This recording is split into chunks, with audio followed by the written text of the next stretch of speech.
Grizzlies, and welcome to another episode of Grizzly to Crime. I'm echoing on John Kelly's side. I'm welcoming John Kelly to the show today. Thank you so much for being here. Oh, it's my pleasure to be here and to be with the Grizzlies. I'm a Grizzly. I mean, it's just nice to be with the pack today.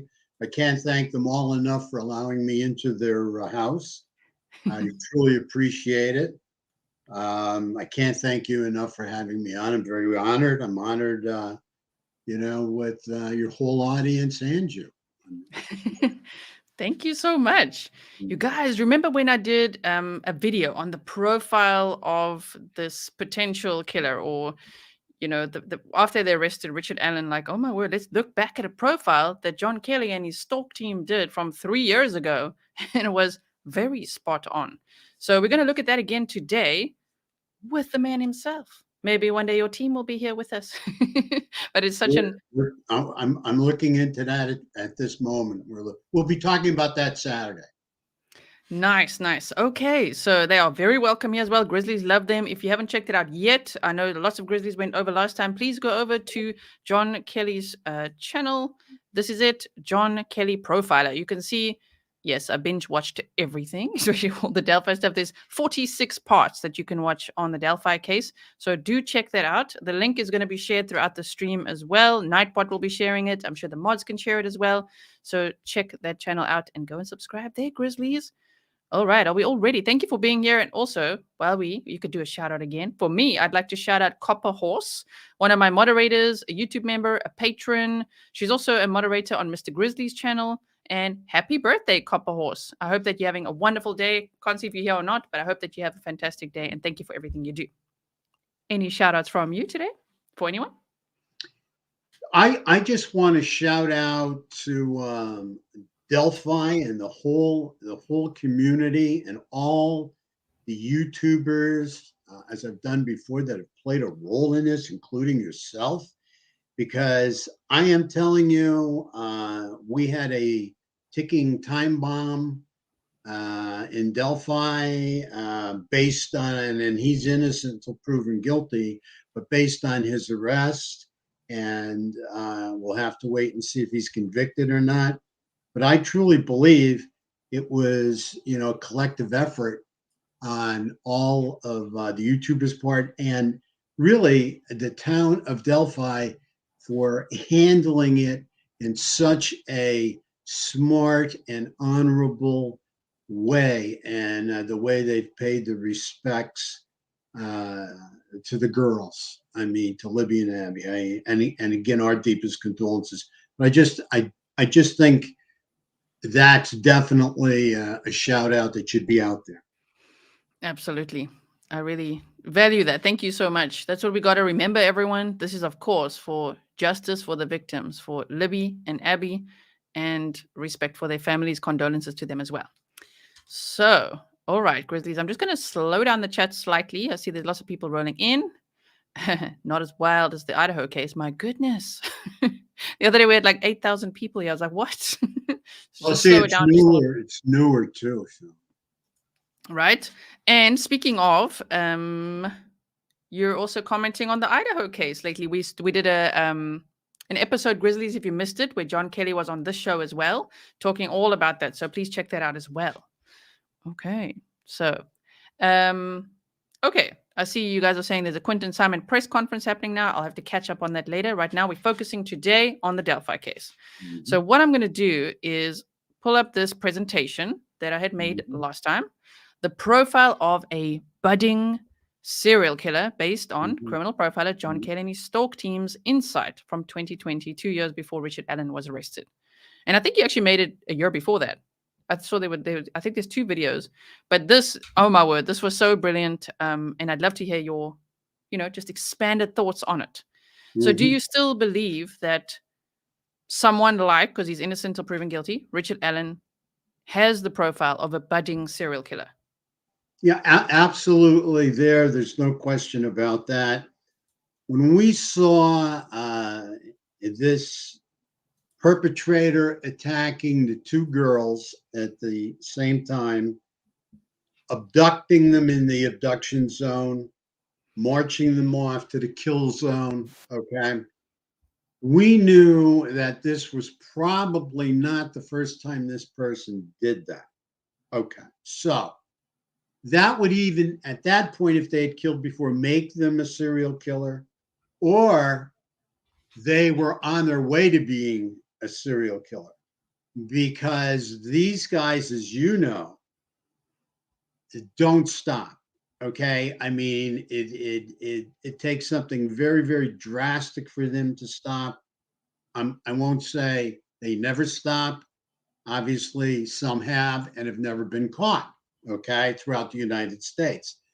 But when we were focusing on this and we were looking at this, we thought this guy's acted out before, and that's where the budding came from.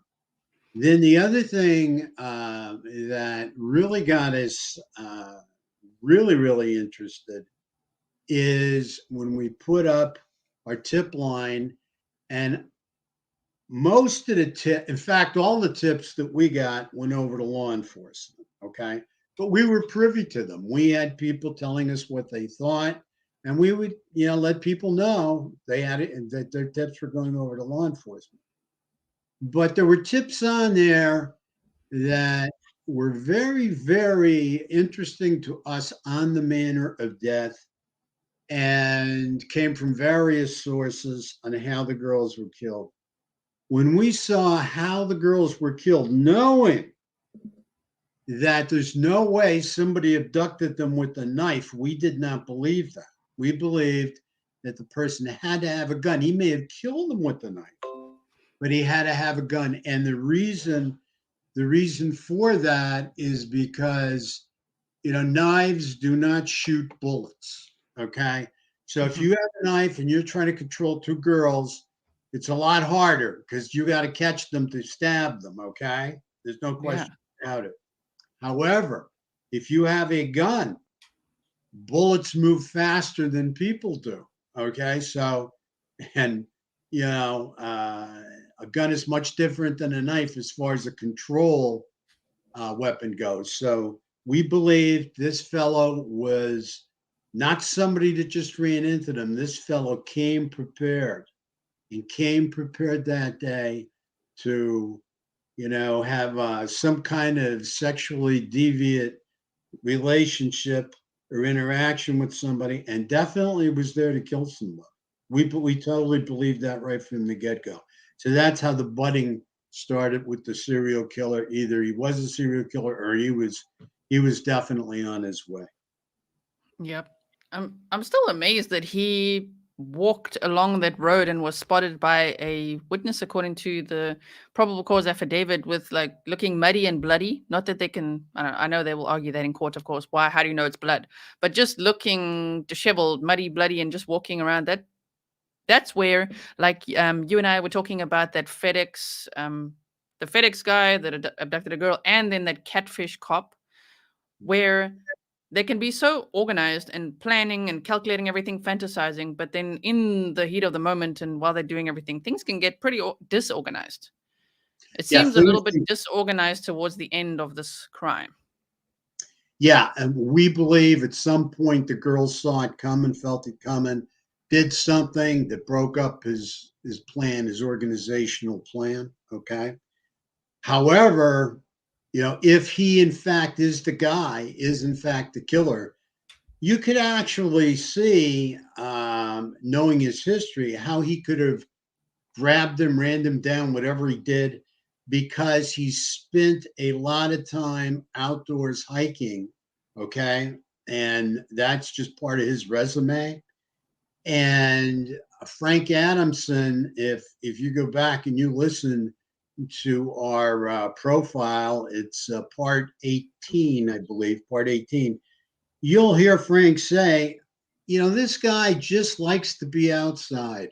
Look at the way he's dressed. He's dressed for the outdoors. He's dressed for the outside.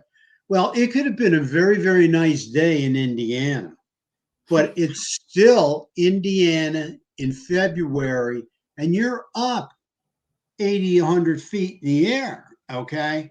So this is a person that, was used to this, that was used to being out there and walking. And Frank nailed that. Frank said this guy's an outdoors kind of guy, and he likes doing what he's doing outdoors. Mm-hmm. Getting back to what you were just talking about there. I mean, these, when you look at him coming up all bloody and with mud and everything, and coming back pretty much the same way he went down. Now, I mean, you don't have to be a genius, and please believe me, most of these guys aren't going to be doing any brain surgery, recently. I mean, or lately. I mean, they're not. These guys aren't that smart. They're on TV and everything. It shows they're criminal masterminds, and they can, really outsmart law enforcement and everybody else. But the bottom line is, they're really not that bright.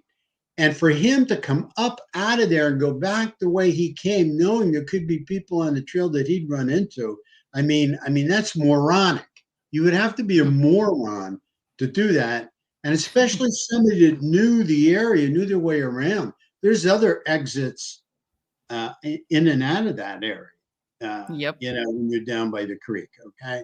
So, I mean, I don't know what he was thinking. And probably at that point in time, how I always say he's being consumed by fear, because you have to understand, whoever the killer was, they might have got their jollies off, and were desensitized and had all kinds of adrenaline rushes when they were in the act, okay, of killing these two girls and whatever sexual gratification they were getting out of it. But the bottom line now, that's over with. That's gone. That's history. Okay. That was third down, right? Okay. This is a problem. Now, I've got two bodies to worry about. I got to get out of here. So now, how clearly are you thinking, when you're under that kind of stress, right? So, I think it's an accumulation of various dynamics that took place. Right. And someone was asking in the chat now about, did they ever reveal if the girls were SA'd, sexually assaulted? And I know that on your episode as well, you talked about, even if they say they weren't, the killer could have used a knife, which would be their form of SA. Yeah. A phallic symbol. Yes. Yeah. I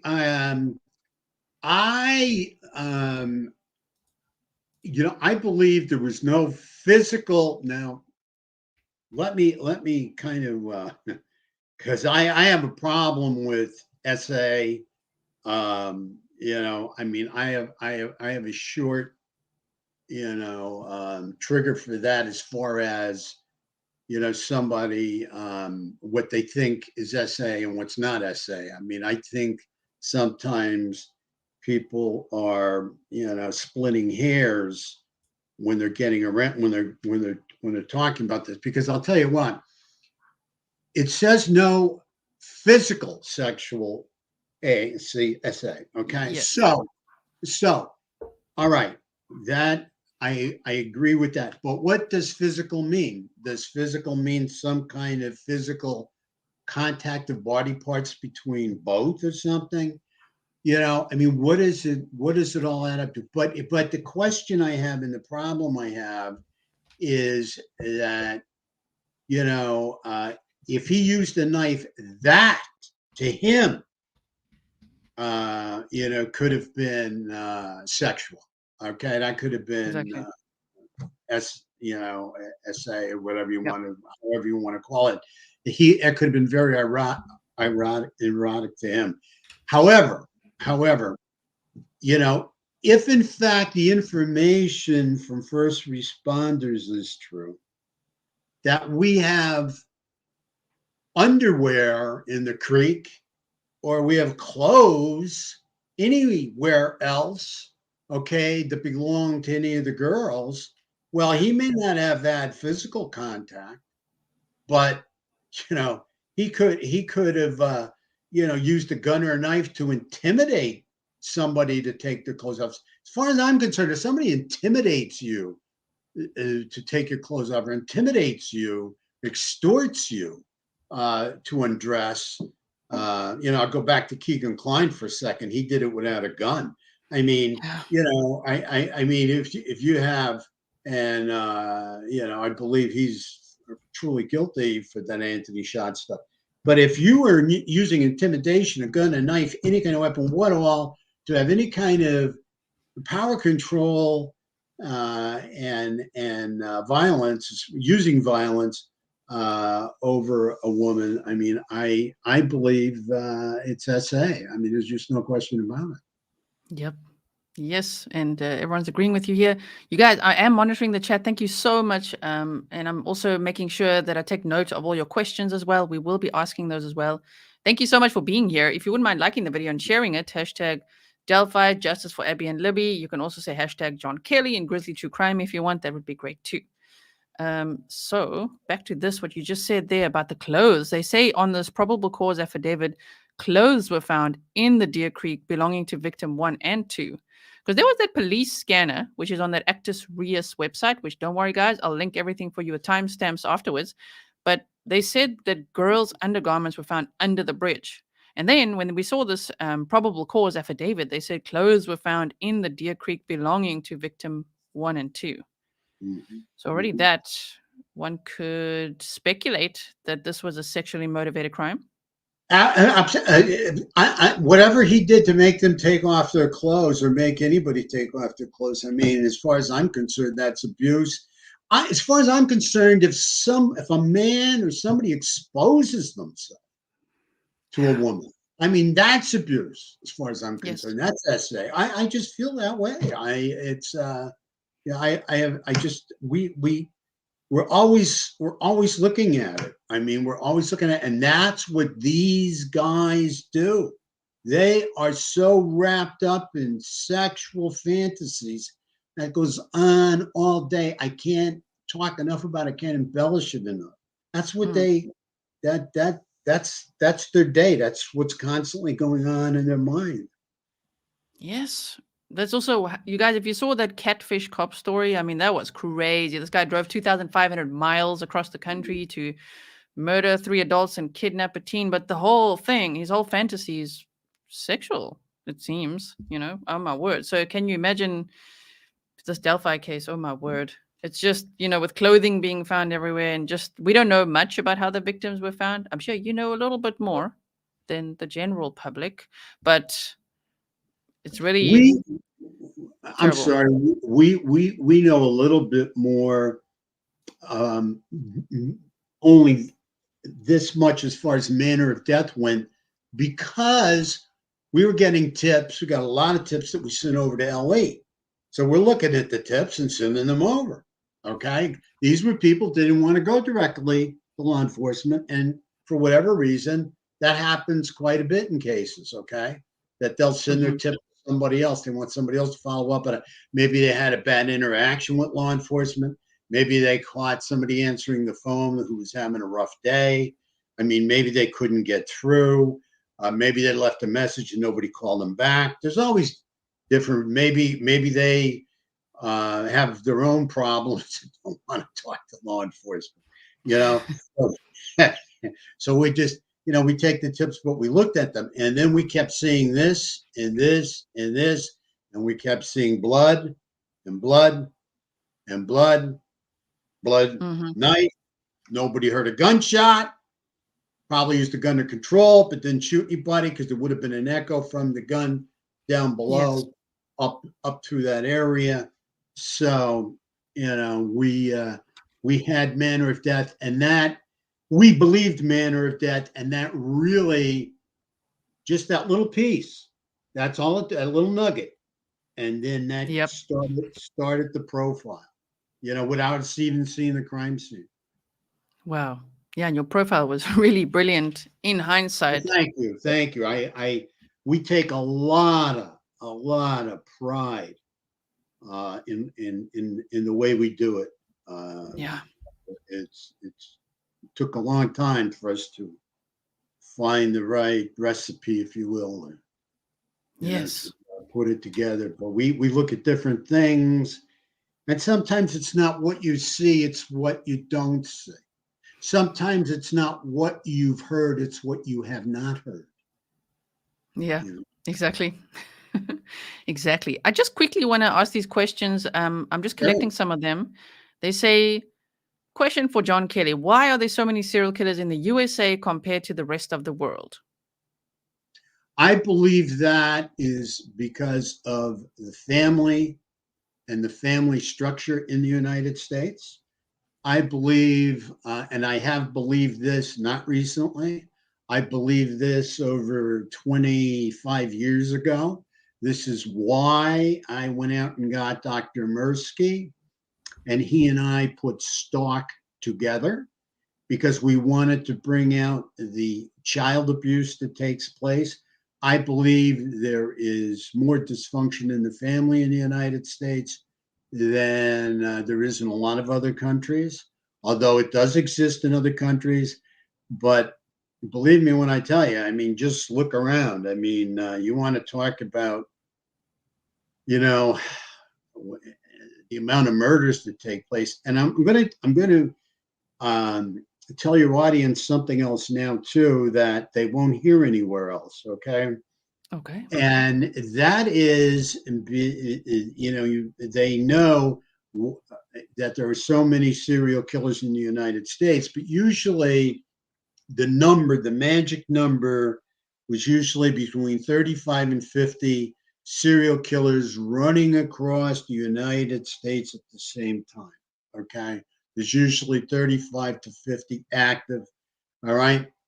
Now, that was put out by the FBI. That was put out approximately 20 years ago, I think, around there. It's still, I think around 25 to 50. Maybe it's changed. The FBI statistics have changed. But our focus is on a serial killer. And this is a killer that kills two people over a period of time. Okay. That's what the so-called definition is for serial killer. Well, I've Yes. got to tell you Mhm. that what you do not see is all the serial killers we believe that are truly out there. And we talk about sexual killers, we talk about revenge killers, but what you don't hear a lot is about what we call comfort killers. And a comfort serial killer is a serial killer that gets comfort creatures from killing somebody else, i.e., they get money or they get drugs or they get turf, they get some kind of power, some kind of control. Okay, the narcissism's always there, the psychopathy's always there. Okay, so, but you don't see a lot of that. Now, for 1 minute, imagine how many gang members kill each other. Okay, so know, Yeah. you don't have one gang member just killing everybody or two gang members. You have serial killers that are gang members, but Yes. they don't fall under the kind of USA, serial killer umbrella. They're considered gang crime or something to that effect. But I don't care if you're killing for sex. I don't care if you're killing for power. I don't care if you're killing for control.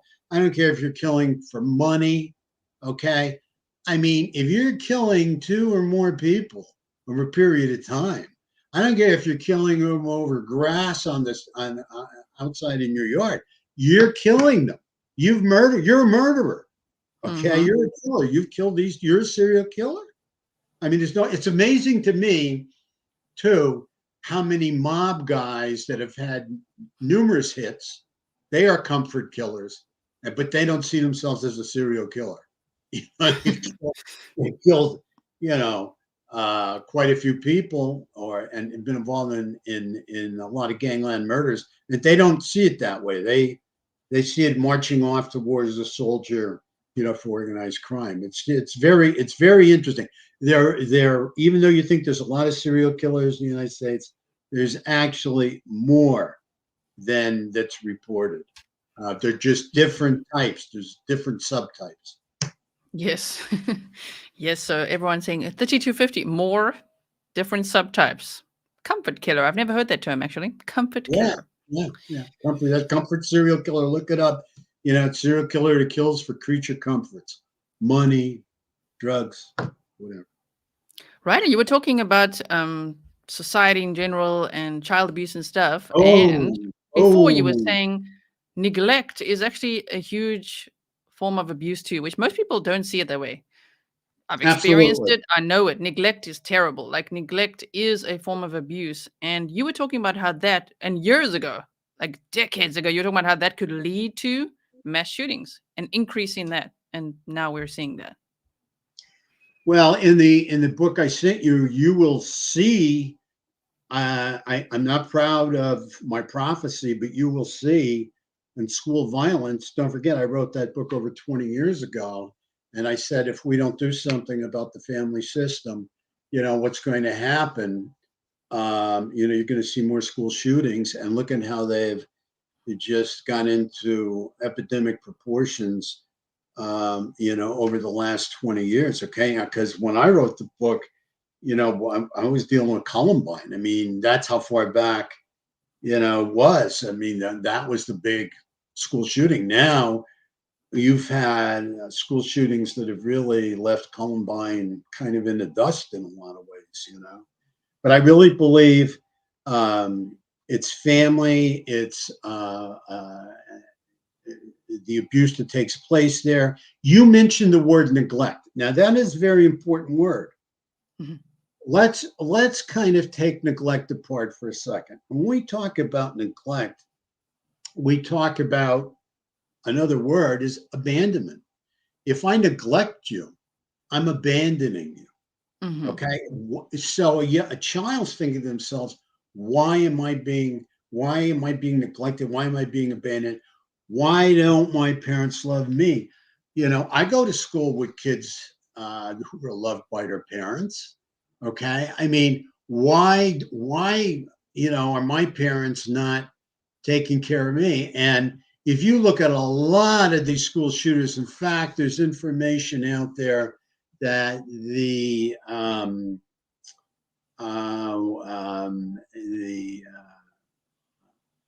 one of the security systems in the United States, I'll think of it, I'll remember it, did a piece on it. They did Secret Service. They did research on it, and they talked about, and I'm going back.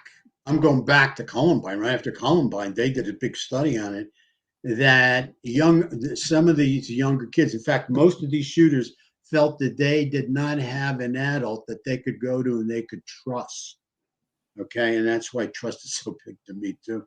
But I mean, they felt they could not be trusted. They didn't have an older adult that they felt that they could trust that really showed them certain care and concern. Okay. And when you say neglect, are we neglecting a young child's learning disability? A lot of these shooters have learning disabilities. They haven't been treated. A lot of these various shooters, have other mental health issues going on that have been neglected. Yeah. Okay, that haven't been treated, haven't been focused on. Okay, and the kid starts to build up this rage and this anger, and then it explodes.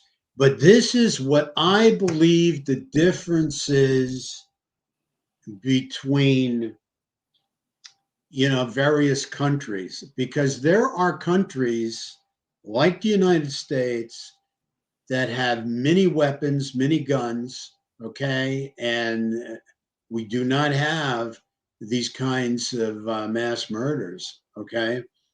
Um, Also, I think drugs play a big role in it, because if you want to become a monster parent, get strung out on heroin or cocaine or some other drug, alcohol. I mean, you become. It's very hard to be a good parent if you're under the influence. How do you do that?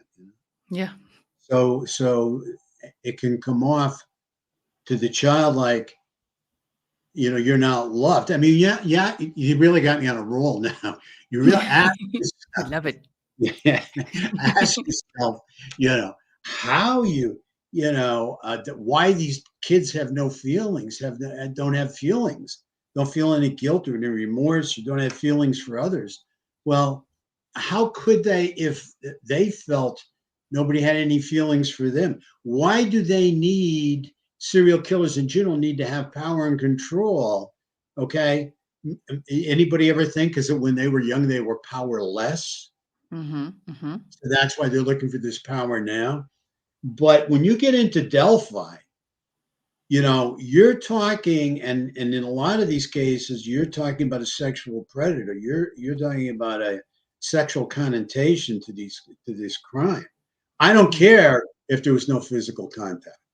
Okay, Yeah. that guy wasn't after them for money. We never believed in the revenge thing, and maybe we're wrong. Maybe we made a mistake here. Maybe this guy, Mr. Allen, will be found innocent, and that'll be the end of it, and the hunt for Bridge guy will continue. But the point I'm trying to make is, this wasn't about revenge. It wasn't about money. These girls didn't have a lot of money. They were being robbed. So we have to look at, some kind of SA. Yep. That makes sense.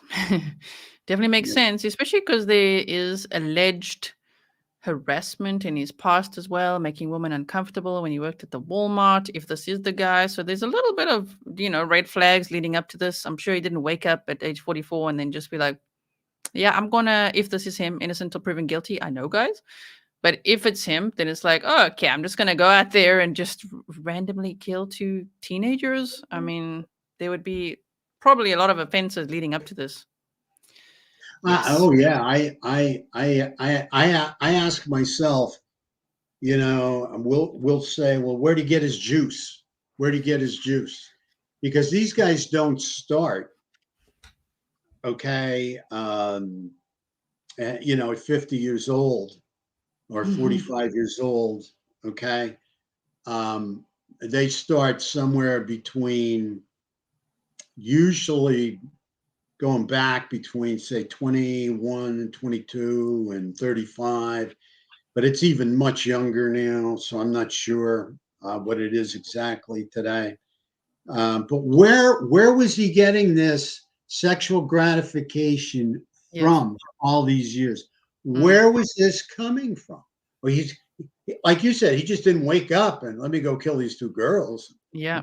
SA them and whatever, or just kill them for no apparent reason whatsoever.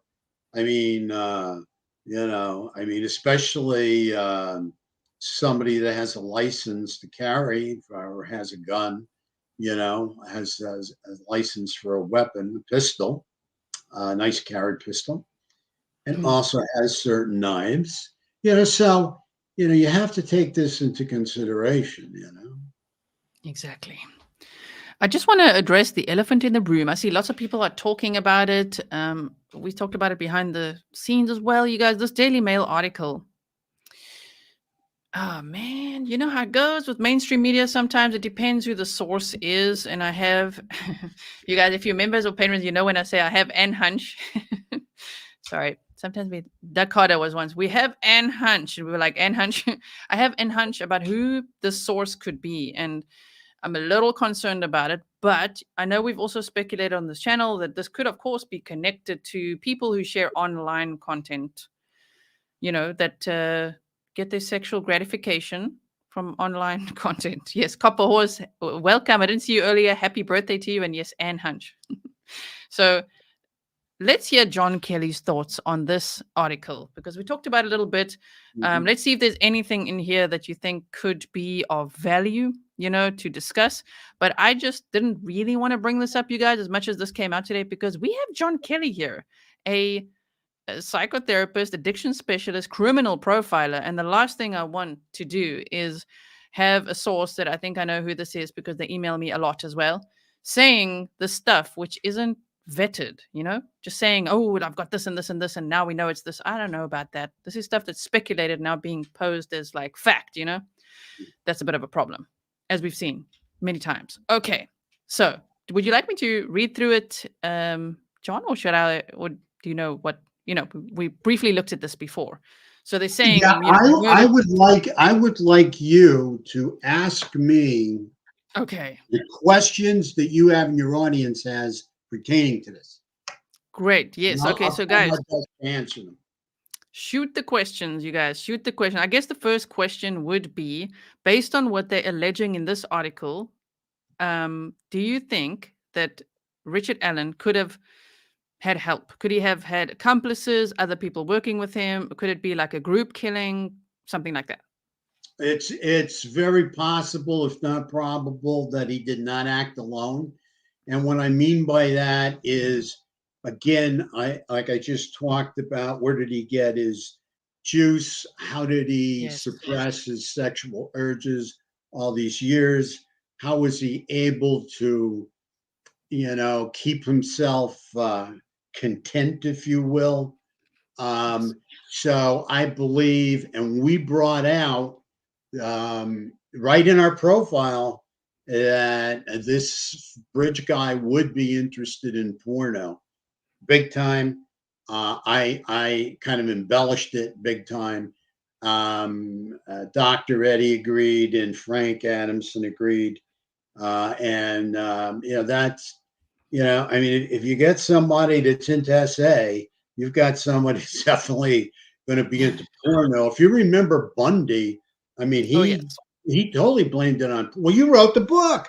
I mean, I have to tell you. I mean, he tried to blame it all on the evils of porno. Yes, exactly. But I don't believe that all of it. But I believe it probably caught his and other serial killers' fantasy. Mm. Kind of played into their fantasy, or helped to ignite their fantasy. Yes, yes, exactly. Thank you. Generally, Jenny says it reads like someone connected all the Reddit conspiracies and theories together. Yeah, and that's pretty much how I would describe what's going on in this article here. So, anyway, they do say here, okay, so let's look at this, that Libby German and Abby Williams were victims of a botched kidnapping plot hatched by members of a local pedo ring. The problem I have with this is, why would Richard Allen then walk muddy and bloody to his car if it was because this book, which I think is the source, this guy. But anyway, the book and this whole narrative is like, ooh, it's Ron Logan. Ron Logan did it. Okay. Especially he looked after farm animals. They're looking for animal hairs, which we know from the search warrant. And then this botched ring. But why wouldn't he just go to Ron Logan's house then and like either commit these evil acts and then shower and change and then walk home? Why would he be so frenzied afterwards and even be caught walking muddy and bloody, according to witnesses, to his car? Why would he park it there? It just makes no sense to me. The digital ring makes sense to me. Like that it could be people like Kagan Klein, the digital connections, that network. But people physically being there to plan a kidnapping, I mean, wow, then they really dumb. It went really wrong then, real quick. Real Oh, fast, man. yeah, real fast. And you have to ask yourself, for anybody that thinks Ron Logan was involved, Ron Logan, this fellow calls him a farmer, and just a farmer. Ron Logan, we looked a little bit into him, and he worked for a pharmaceutical company too for a number of years. I think I got that right. And he had a pretty decent brain about him. Okay. Why would he leave the bodies on his property? It makes no sense. And like that, and then say, oh, no, I was just out. So, because you also specialize in addiction, I mean, Ron Logan's statements of like lying and getting his cousin as his alibi and going to buy fish and all of that. There's a lot of fish. There's Kagan Klein, the catfish. We've got Richard Allen looking at fish. We've got Ron Logan buying fish. Okay. That's about As dumb as this article is. So therefore, they're all connected because everyone's saying fish, right? Yeah, to me, it's a little too much. You know what I mean? Just a little too much. I mean, it's Yeah. like gotta connect. And let me tell you something else too. And I think your audience too will find this very interesting. We have a saying, and in fact, you wrote it up, I think, in the last show, the usual suspects. Okay. Yes. Well, I've got to tell you, it's amazing. It's amazing, amazing, amazing how these usual suspects appear in like these high profile cases. I mean, it is just amazing. You will end up with people, and you could end up with 2, 3, 4, 5 people that look good. They look good. I mean, how good did Garrett Kurtz look here? Yeah. Okay. I mean, he was innocent of this. Okay. He's a murderer. In fact, he is a serial killer if he's killed both of those people. You're right. Yeah. Well, I mean, there's no question about it. I Mhm. mean, so how unusual is it for him to be connected to that property? Okay.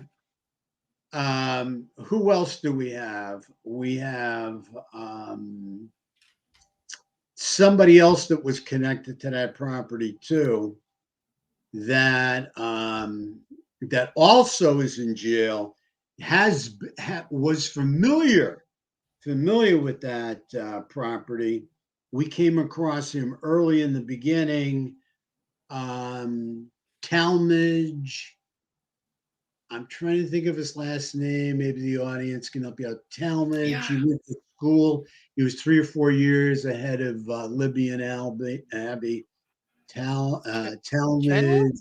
Chadwell's another guy that claimed to be sleeping under bridges or whatever. Okay. Now look at these. Look at these usual suspects. Mhm. Talmadge Jasper. Would that be his name? Oh, that one.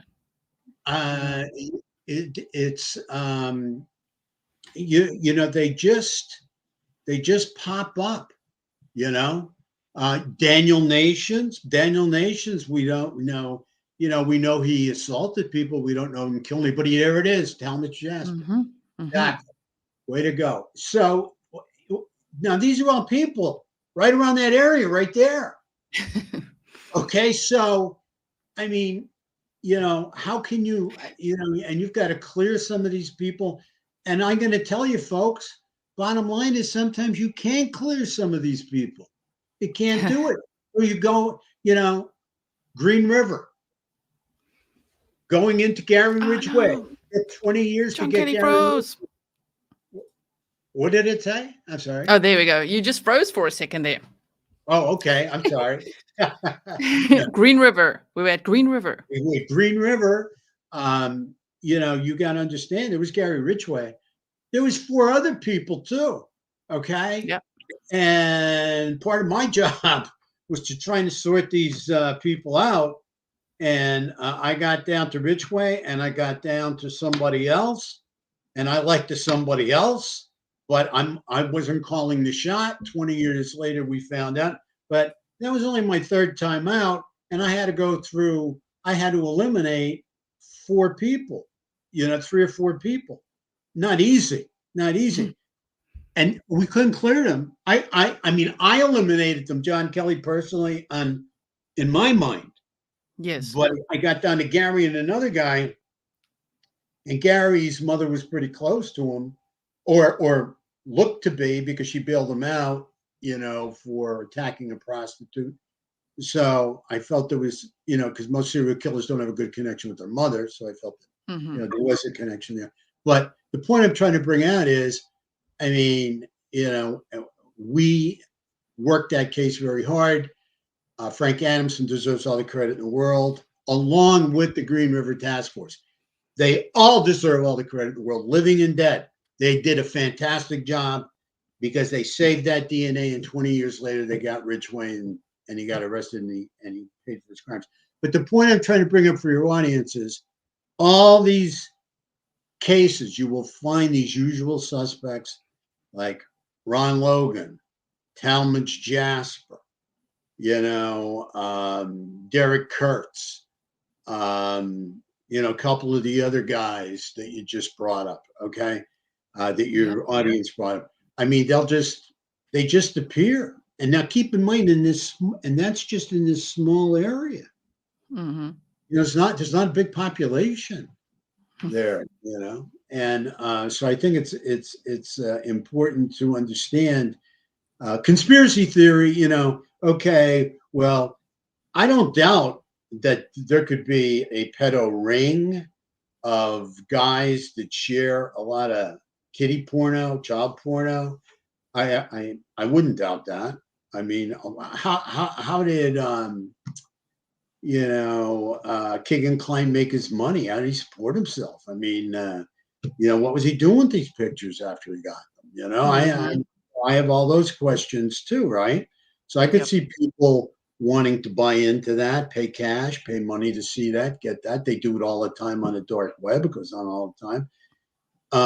So, you have to understand that is one piece of it.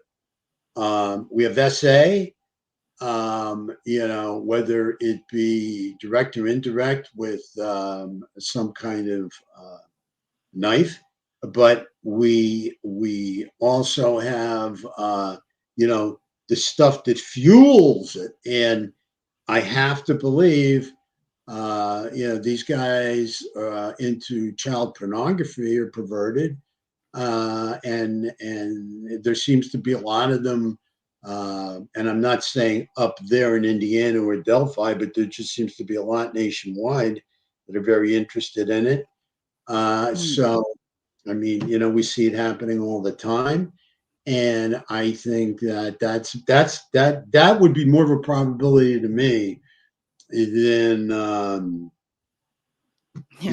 Ron Logan being involved in a physical kidnapping and murder, and then he's going to leave them on his property to be discovered, or why didn't he take them into the house to begin? Why didn't these guys usher them into the house to begin with? I mean, what was supposed to be conducive for any kind of essay outside, and even though again it's a nice state, still Indiana in February. So. Yeah, exactly. Thank you, everyone, for all your great questions. There are so many great questions. I wish I could ask them all, but we would literally be here for 10 hours, which I wish we could.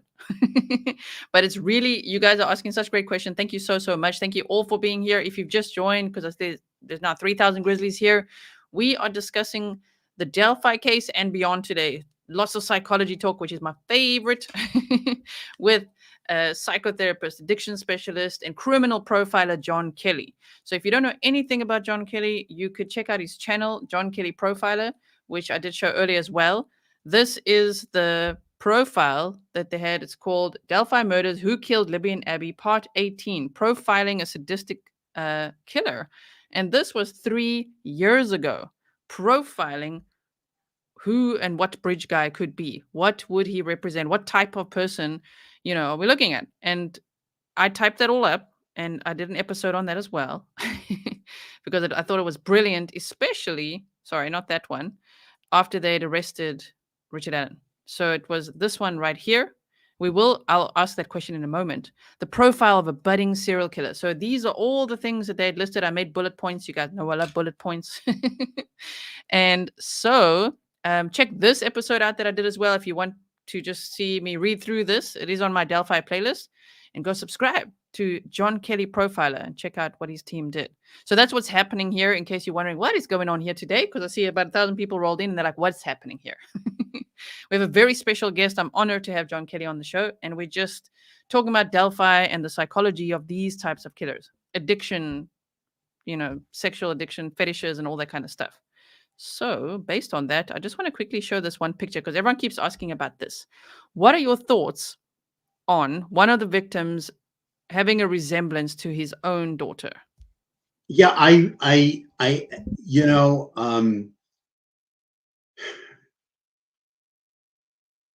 two videos earlier from our last video, maybe 3 videos from our previous video, I called the name of the show Bridge Guy's Woman.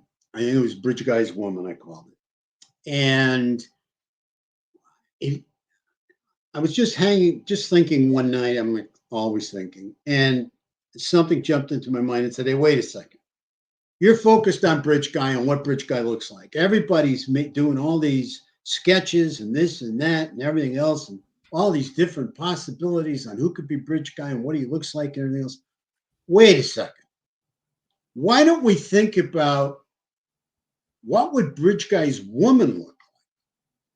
Why would he be interested if he didn't go after Abby? If Abby was not his target, if Abby was not his victim of choice and Libby was, what is the difference between Libby and Abby? So Libby was a little bit bigger than Abby and say more physically fit. So, and usually that is something that doesn't happen. Usually you're going to see these predators go after a smaller petite woman. They are not going to go after the taller and more physical one. Okay. Mm-hmm.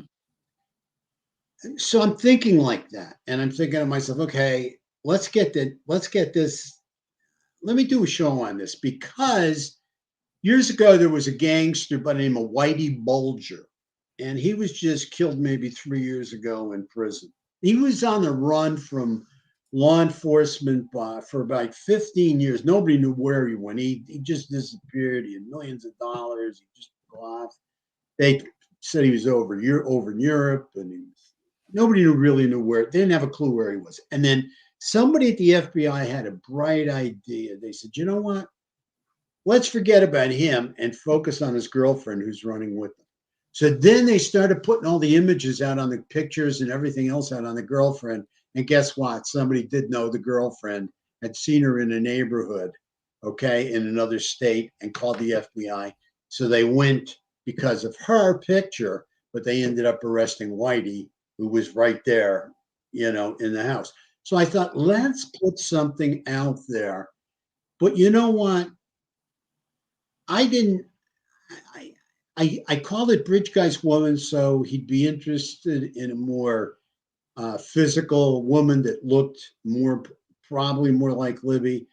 And I got a lot of people that said, we had a hit on that. We were spot on a lot of this and that because of the picture on the bridge, okay, of Alan, his daughter, and taking it on the bridge, taking a picture of his daughter on the bridge. But when you think about it, when you really think about it, who would have been Richard Allen's choice if he in fact is guilty here? He's a pedophile. It wouldn't have been a woman, although I don't know what his wife looks like, but wouldn't have been a woman. It would be a younger girl of this type.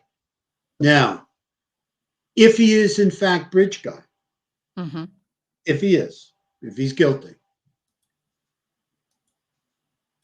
that would be a just fantasy that he was entertaining about that bridge. Okay. And I'm not saying entertaining that about his daughter, but the very fact that he took his picture of his daughter on that bridge where he allegedly abducted and killed two girls, one girl who looked similar to his daughter, is very upsetting to me. Yes. I mean, that's very concerning, because I know these people really fantasize about the places where they're going to, commit these crimes. And, he, for some reason, he had, I believe, a fantasy in his mind that, he could abduct somebody off that bridge. I mean, he knew exactly where to go to get out of sight. Yeah. And we knew that too. He took them below the tree line. He knew exactly where to go, Yep. You were saying in one of your episodes that, there's so much that I want to say, and there's so many questions, sorry. I'm just like, wait a minute. Okay, wait. It was something that you were saying about this. Hold on one second. You'll I had a whole remember. train of thought. I had a whole train of thought here. I was like listening, and I'm like, okay, take notes. Always take notes, you guys. Get your Grizzly notebooks. When you think I'll remember, no, write it down. Write it down. Okay. What are you guys saying Trigger Bunny for? Trigger Bunny. Yes. The Trigger Bunny is always here. Um, oh, I was thinking, do you think that the fact that he went and spoke to police and said he was on the bridge and he was wearing, that, which appears to be what bridge guy was wearing, do you think he panicked and did that just because he saw Oma, where they actually have, like, Libby, as you said, that's what you said, saved lives by filming him. Oh my Libby word. So yeah. Libby saved lives of people we will never know, I believe. Okay. I believe that whoever Bridge Guy is, that he's been made inactive because of Libby German. Yes. Because when Bridge Guy saw Libby's video and saw himself, all of us were like, who is he? Does he look like this? Does he look like that? Is he 20 some years old? He's the FBI saying between 18 and 40. He looks like he's 60 some years old. Nah, he looks younger. He's got a bulbous nose. We had, I mean, everything was going on here, right? I mean, and we came in late. We came in a year and a half into the case. But the bottom line is, it really, really scared the hell out of him. These guys have, as I mentioned before, a certain paranoid streak in them. Yes. And he felt he'd get an edge. I believe he saw it and he thought, let me try and get ahead of this somehow. So he goes now, and he goes to a conservation officer or something. Yes. Yeah. I mean, he doesn't go right to the detectives. I guess he goes to conservation officer. See, that way he's set up. See, he's talked to somebody, he's injected himself, probably tried to find out what that conservation officer knew too. If you could be a fly on the wall for that conversation when he showed up there, because it wasn't just about him being there and getting out ahead of it, but what was he trying to pick, that conservation officer's mind about too. Maybe That's even something. cameras. Are there any, deer cams out there? What have you got out there? Because I Exactly. was out there. Exactly. Exactly. And when you're ready, and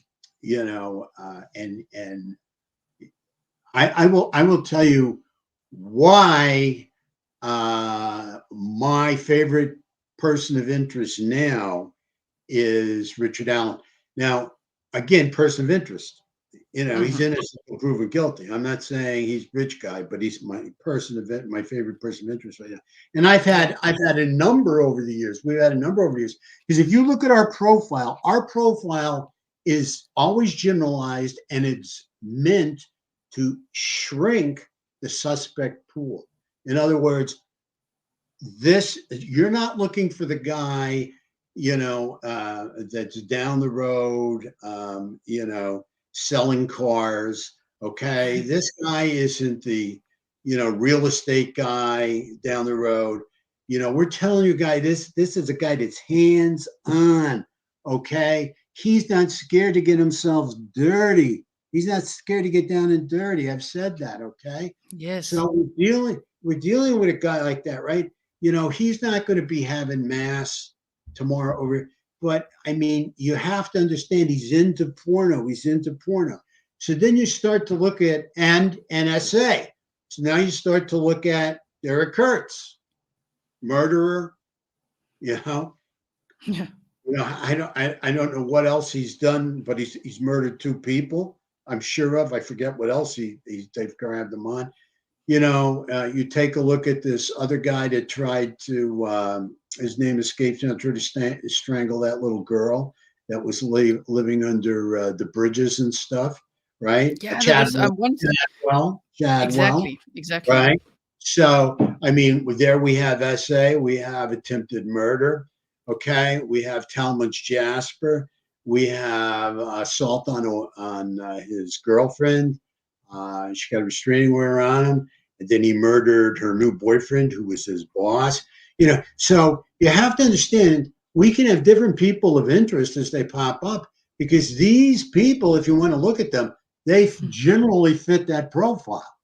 Yep. If you look at they fit it. The profile isn't specific. The profile is generalized enough to shrink the suspect pool, so that Exactly. this is the type of guy you want to look for. Okay, pun intended. You're not looking for an airplane jet pilot, flying over to the Netherlands. I mean, this is the kind of person you're looking for. You're not looking, really at some guy that's out there and he's selling insurance and to make a living. I mean, Exactly. it's trying to shrink the suspect pool. Yes. Yes. And I mean, brilliantly done as well. All your profiles, oh my word. And this one was like, even if you guys, I know some people don't believe that Richard Allen did it. He's the one that's been arrested and charged. As my thumbnail said, like, did he commit the final act because of the type of charge that he has? But either way, this profile is so brilliant. And as we saw along the way over the years, oh my word, I made I don't have the slide right now, but I made a slide in one of my previous episodes where I put all these previous persons of interest all next to each other, and they looked so much more scary than this guy. And that's sometimes how it goes in true crime. The Well, CVS guy. especially with these SA guys and with serial killers in general, he's not going to show up with a pitchfork and horns, right? Exactly. That's not the guy. It's going to be the guy that you least suspect. Okay, that walks among you. I mean, don't get me wrong. You have serial killers that are gangsters and gang members, and they're all tatted up and crazy, and they look crazy. They look crazy, but most of these guys really are what you and I said, a dark chameleon. They blend in to the environment. The camouflage. Evil chameleons, you guys. Evil chameleons. Kind of like Brian Laundrie. I know that's a bit of a weird, but I always think of him when you say evil chameleon because of your profile you kind of did about him before, spotting him as an abuser, and just like the way that he just changed on those Moab body cam footage. He was just a nice guy, and even here in this case, we see if it is Richard Allen, the guy that was arrested and charged with what I've got listed here. I'll go over that quickly. Wow, he was really the nice guy in Delphi, helping everyone, working at the CVS. And as John Kelly said, a visual predator. If he's the guy, visual predator, a visually orientated guy. So let me quickly read this, and then I'd love to hear more about, visual, kinesthetic, auditory, those things you talk about. I think everyone would love that as well. But you guys, if you didn't know, I hope you'll check out the episode where I broke down this, exactly what his charges are. It's 3542 1-1 brackets 2. Some people say the 2 in brackets is 2 charges. No. Brackets 2 refers to murder, kills another human being while committing or attempting to commit arson, burglary, CM, I'm going to say, consumer product tampering, criminal deviant conduct, kidnapping, SA, robbery, human trafficking, promotion of human trafficking, sexual trafficking of a minor, or carjacking. So if we look at all of that, I mean, because there's the audio of guys down the hill, it's going to be much easier to prove in court that if it's him, filmed by Libby, then when she is such a hero in this, oh my word, filming him, got the audio guys down the hill, they're going to be able to prove very easily that he kidnapped them, and then it's about, the unspent round and all of that to prove the rest, I guess. So yes, that's what that is about. But for John Kelly, when you say a visual predator, what other types of primary intakes do you get? Well, you have other primary intake senses are kinesthetic, feelings oriented, and then you have auditory. Okay. Yes. And in most cases, again, it's a formula we kind of use. It's deciphering: are they more visual or are they more auditory? Right. And this guy popped up as more visual. We don't have. I can give you guys something now. You're not going to find a kinesthetic serial killer because they don't have any feelings of remorse, they don't feel any guilt. So they are not kinesthetic. We're talking primary intake sense now. Primary intake sense people. It's not going to be kinesthetic. So you're going to be with visual and auditory. That's pretty much where it's gonna land. You know, Yes. one or the other, and it's and trying to figure out. Not easy. Not easy. You can be wrong. I mean, you can be wrong. No profile's perfect. Don't ever think it is. We have had a couple, and I say this one that we did. I say the profile we did on the Molly Bishop case. God bless her and her family up in Massachusetts. I mean, you know, I just look at it like a profile and a prayer. Profile on a profile and a prayer, because we do our best. We're going to take the shot. You know, that's what we're supposed to do. All right, to try and keep this guy low, and we did it. All YouTubers are responsible as well for doing it. You know, the community's responsible by continually putting information out there and not forgetting the girls. We kept this guy low and on the run. He doesn't know how to disguise himself next. He's ran out of disguise. He looks like a nanny goat sometimes. You know, he looks like this, or he looks like that. And, you know, I mean, it's, you know, and then we have, you know, the harassment, if you will, of women or whatever, you know, scaring women, you know, trying to get the shock value, Yes. you know, the adrenaline rush of scaring yes. a woman, you know, so that, you know, this stuff, you know, this stuff all adds up, you know. If you guys are wondering what John Kelly's referring to with scaring women, we looked at that in a previous episode of people that had come forward that had previously worked with him at these Walmarts and everything, and saying that he liked to, you know, scare people and prank people and shout at the top of his lungs and all that kind of stuff. So you got a thrill out of that a little bit. It's not like that is like, oh my word, that's it, he's a killer. But it is interesting psychologically. Yes. And I'm sorry, go ahead, finish. Oh, no, I'm done. You. And then the other part of it is I really believe if they're not destroyed, we're gonna find pictures of younger girls somewhere. I'm not saying Libby and Abby, but we are going to find younger pictures. They're going to find them. They'll end up, if they're anywhere, they're going to come out. And lots of times these guys, in no way, shape, or form, want to get rid of them. They're their trophies. They're you know, their mementos, whatever you want to call it. And I believe that law enforcement is all over this guy. It's going to be amazing to see where he's been online. He's going to probably be the biggest YouTube watcher that you've ever seen in your entire life on Delphi. I mean, I will pretty much bet money on that. I'm sure they'll trace him back to all his screen names and everything else. Oh, we never had his name. I will tell you that. I'll be honest, totally. We never had his name. But you know, you can believe me. This guy kept up on YouTube. I'd be slain if he didn't. I'd be slain if he didn't. You know? Do you think that would ever be revealed in court? And everyone's also asking, do you think so? Would that be revealed in court? And also, will they ever release the full 43 seconds that Libby recorded? You know, I think that 43 seconds, if they had to do it at a trial to get a conviction, they would do it. I'm hoping that it doesn't go to trial. They don't have to use that he takes a plea. To me, the plea is going to wind up being life in prison or being executed, because I think Indiana still has the death penalty.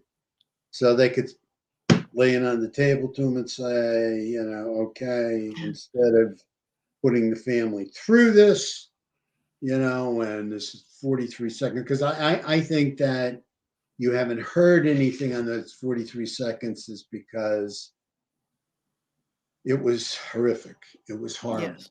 what Libby and Abby were saying or pleading or begging or whatever, and what this guy might have been saying to them. I don't, who knows?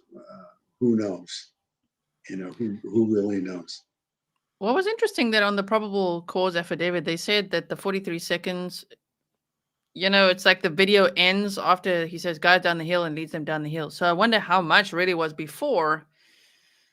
I wish they released more of that. It seems almost like 20 plus seconds were from him just walking towards them.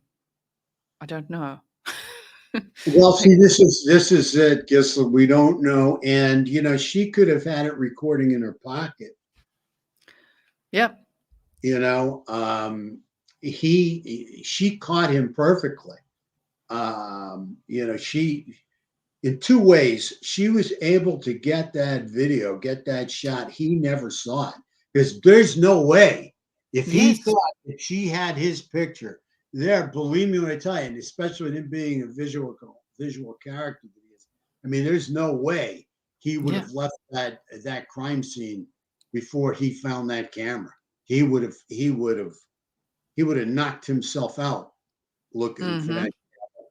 So she was able to get away with getting a fantastic video, I believe, saving future lives from Bridge Guy. And again, not saying that Richard Allen is Bridge Guy. Yeah, exactly. No proof Bridge Guy has acted out in coming up on 6 years, right? So I have to give Libby all the credit for that, and God bless Abby too for being there and being part of it. I mean, God, you just can't. It's so sad. It's just so very, very sad. And the other thing Libby was able to do in the heat of whatever altercation took place, she was able to ditch that phone without him seeing it. She was able to get rid of that phone and ditch that phone without him knowing where it was. And that saved the day. Exactly. That saved the day. So, even under the duress of attack, Libby shined. And exactly. And we have to look at all this. We have to take all this into consideration. Exactly. Okay, so I've scribbled down a question that I have, and Suzette asks, also, thank you everyone for the super stickers. I do flash them on the screen. I'm so sorry if I can't get to all of them, but I really appreciate the support. Suzette asks, I'm curious if John Kelly has thoughts on, is there a difference between the profiles related to Delphi compared to the Evansdale girls? See, with the Evansdale girls, we don't have manner of death. That has not been put out. And I think it would be similar if we had similar manner of death. Yes. Okay. Yes. Even if they were strangled, God bless them. That would tell us something, because a lot of these visual guys like to strangle and look and see the life run out of their victim and bring them back to consciousness and do it all over again. I mean, that's how warped people are. But we don't. We don't have that. I don't know if the Evansdale cops have it. I mean, I don't. It would be helpful, but a similar type of guy. I mean, you're dealing with a pedophile. I mean, so right off the top of the profile, well, we got a pedophile killer here. We're looking for a pedophile. Which one is he?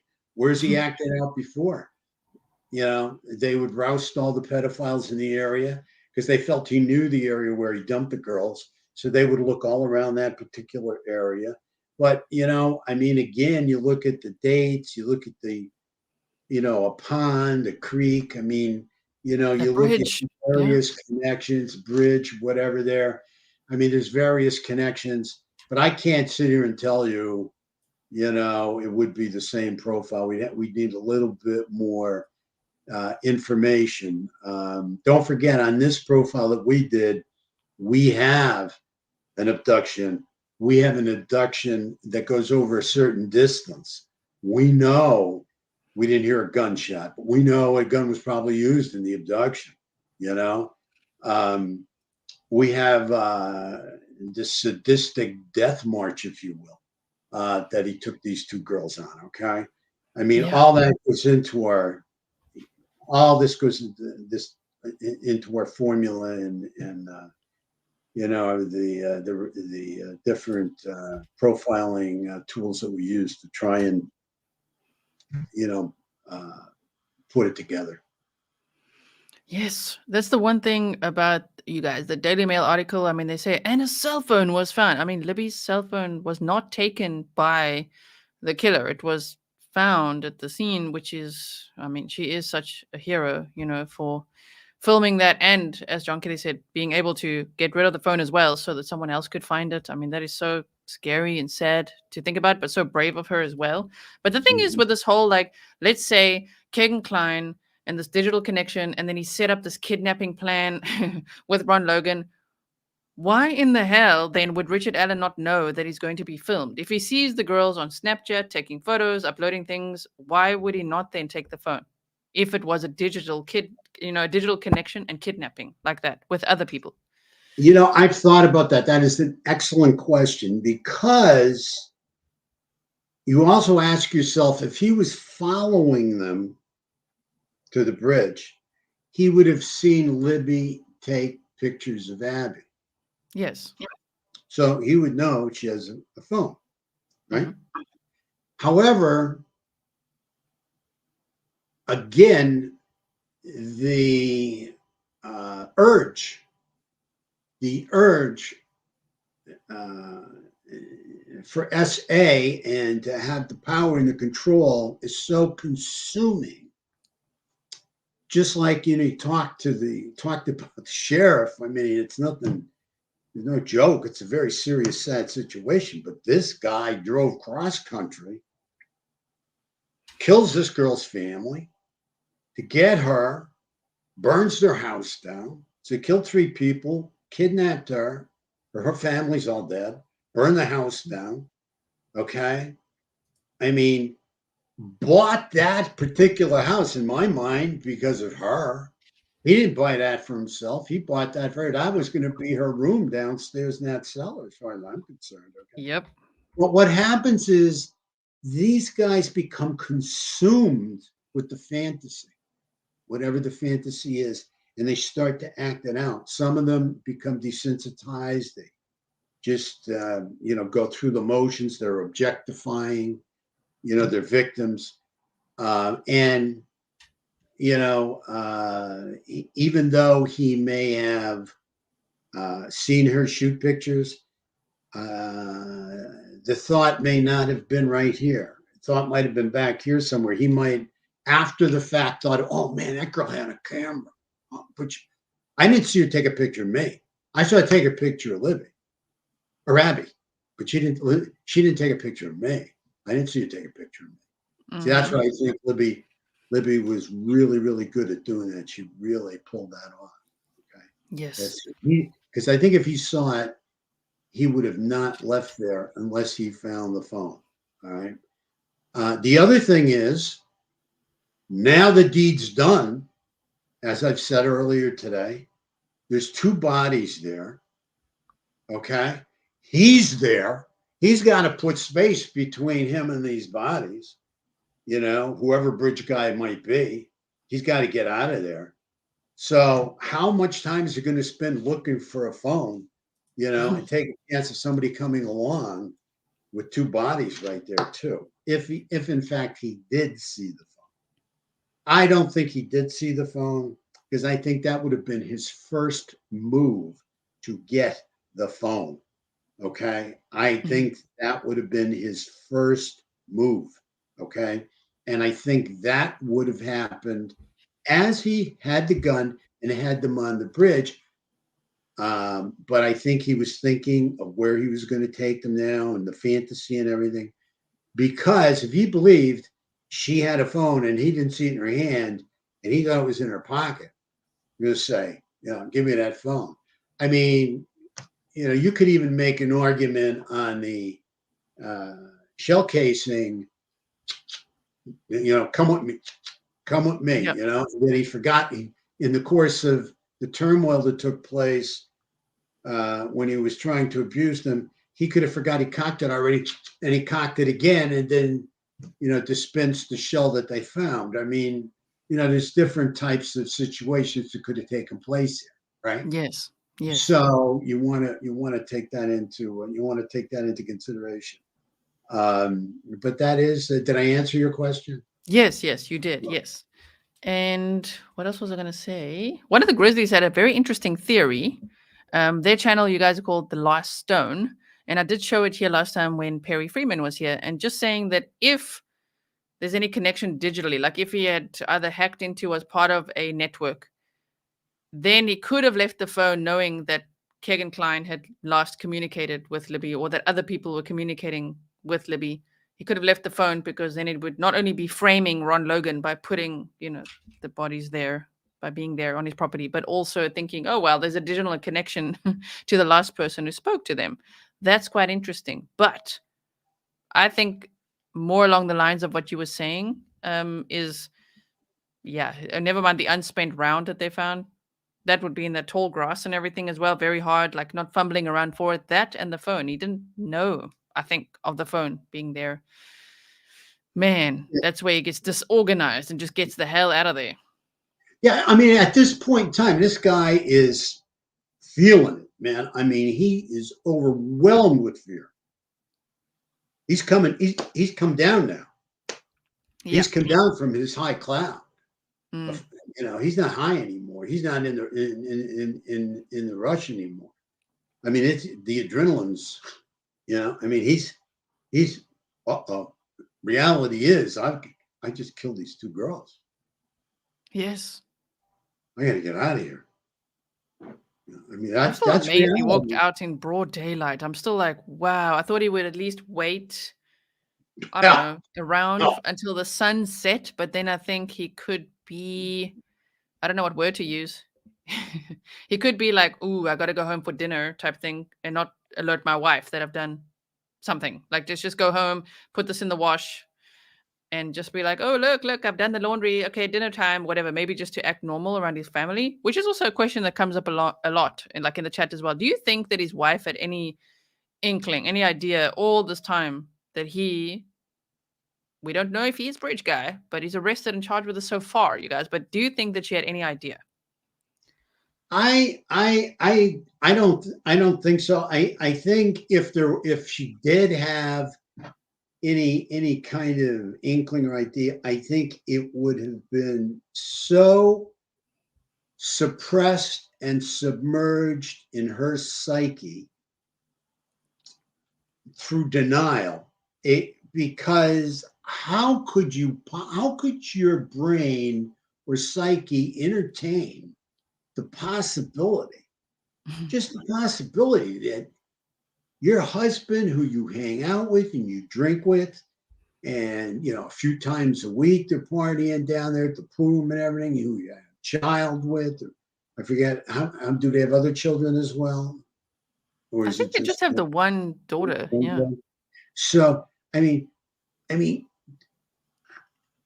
it's hard for me to think that if they have what she believes as a good, loving relationship for all these years, how could it be? How could I be married to this monster? And not, I mean, there's so many different dynamics that could go into her denial. Yes. Like how could I be so dumb? How could I be so stupid? How would I miss it? How did I miss this? How did I know this? Is any of this my fault?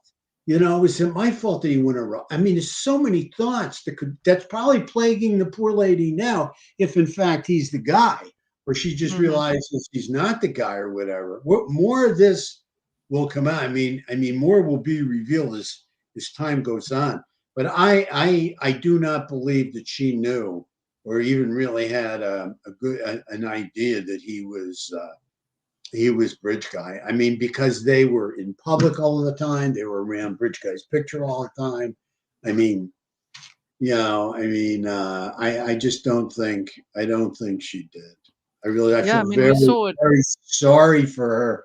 Can you imagine the shame and the embarrassment, the guilt, and everything that's going through her and through her child's mind? And how they want to believe it's not him, and they're just hoping and praying it's not him. And like I said, I can't say it is him. That's for sure. I Yeah, can't say he's a bitch guy. He's innocent until proven guilty. exactly. Yeah. Correct, Angela. No one knew. And Marie says it must be devastating when you find out you never really knew your partner in all those years. Yeah. I Yep. mean, it's the face of the mask of sanity. They walk among us. I mean, I've talked about that a lot.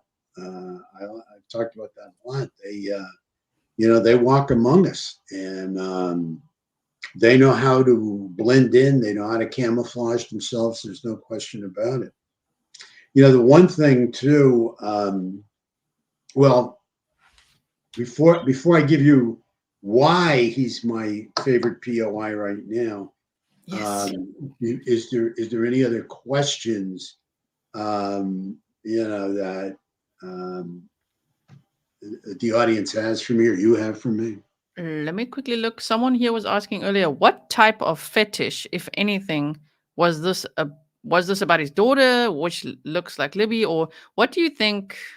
Yeah, what type of fetish would he have? I guess it would be. Have you heard of the term CSAM? I really like that more than child porn, Yeah, child yeah, sexual abuse material. CSAM. I yeah, think. Okay. yeah. His fetish definitely was about younger girls. I mean that was his fetish. Now,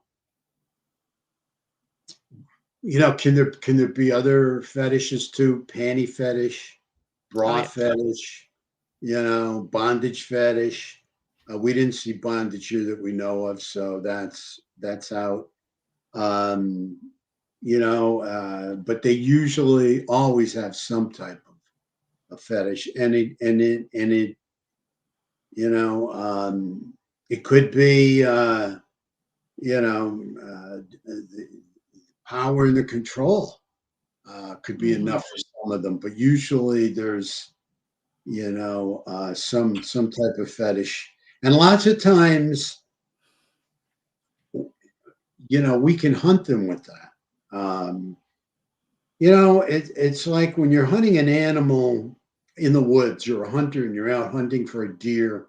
Well, you know how deer act because you hunt them, so you know what to look for and how to track them and where they go and where's the best place to post for them or whatever. And then if you're a bear hunter, you would, have an idea of what bears do, where they go, what they feel comfortable with, what their habits are. So, when you're profiling, you're actually mind hunting an animal. Yes. Hmm. What you're doing, Yes. and where, so, it's all part of it. It's all part of it. The Yeah. fetish, it's all mixed in. So tell us, why is Richard Allen, who was arrested in this case, your favorite POI? Since you've been covering the case, I mean, you built the profile more than 2 years ago, and why is he your favorite POI? Well, he's my favorite person of interest right now because I watched him get arrested. Now, I want you to correct me if I'm wrong. Okay, I guess I'm fine when I'm wrong. I want you to make it right. He was arrested and he was put on $20 million bail I or believe so. $2 million bail. I think it was No, 20 it million. was like, yeah, I think it was 10 or 20 million. I think it was $20 million. Yes. Okay, so we're talking an extremely exorbitant bail. Yes. We are talking that this man was rushed to a cage, put in a cage, and he's in this cage. And supposedly there's these other inmates that are around him and they're not liking him too much and they're saying some nasty things to him. Yes. That's true or not, I don't know. And this man has no legal representation. He's at the Okay. mercy of the court, throwing himself. So Yes. he is going to write a letter. Yes. He Yes. is writing a letter and begging for mercy Yes. because his wife is in danger. His family's in danger. So he's saying. He's talking about them being broke and not having the money to pay an attorney. He did not realize how expensive an attorney could be. Okay. Yes.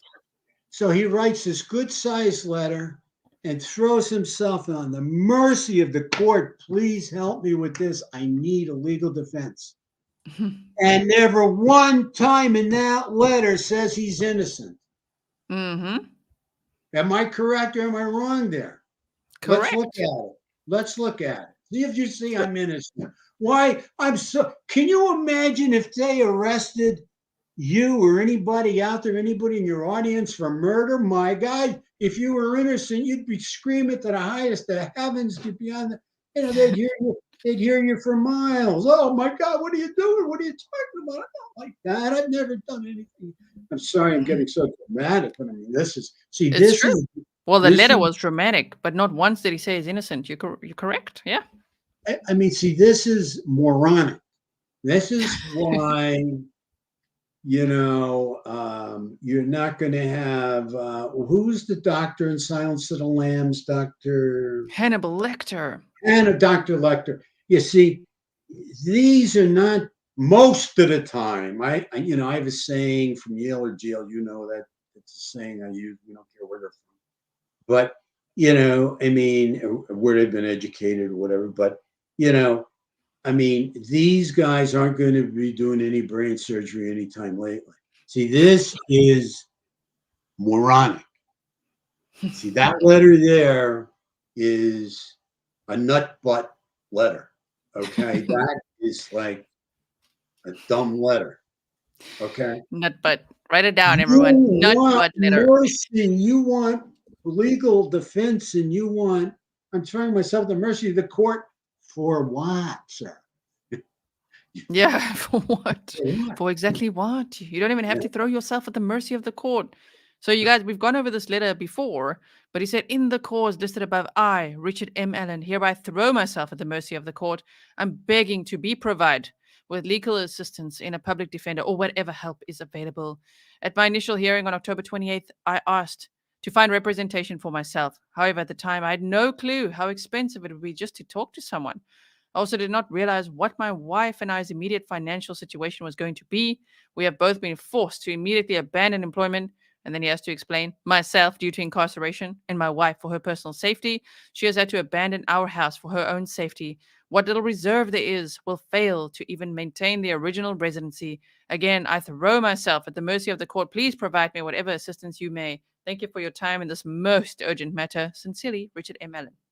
Not one time saying, I didn't do it. I'm innocent. I need help. Good point. Not Good even point. not even saying God bless Libby and Abby, or I'm so sorry to the families, or I just feel so sorry, but I didn't do this. Yes. I understand, you know, the grief that's going on and the sorrow that's going on in the families, but I didn't do this. I'm sorry.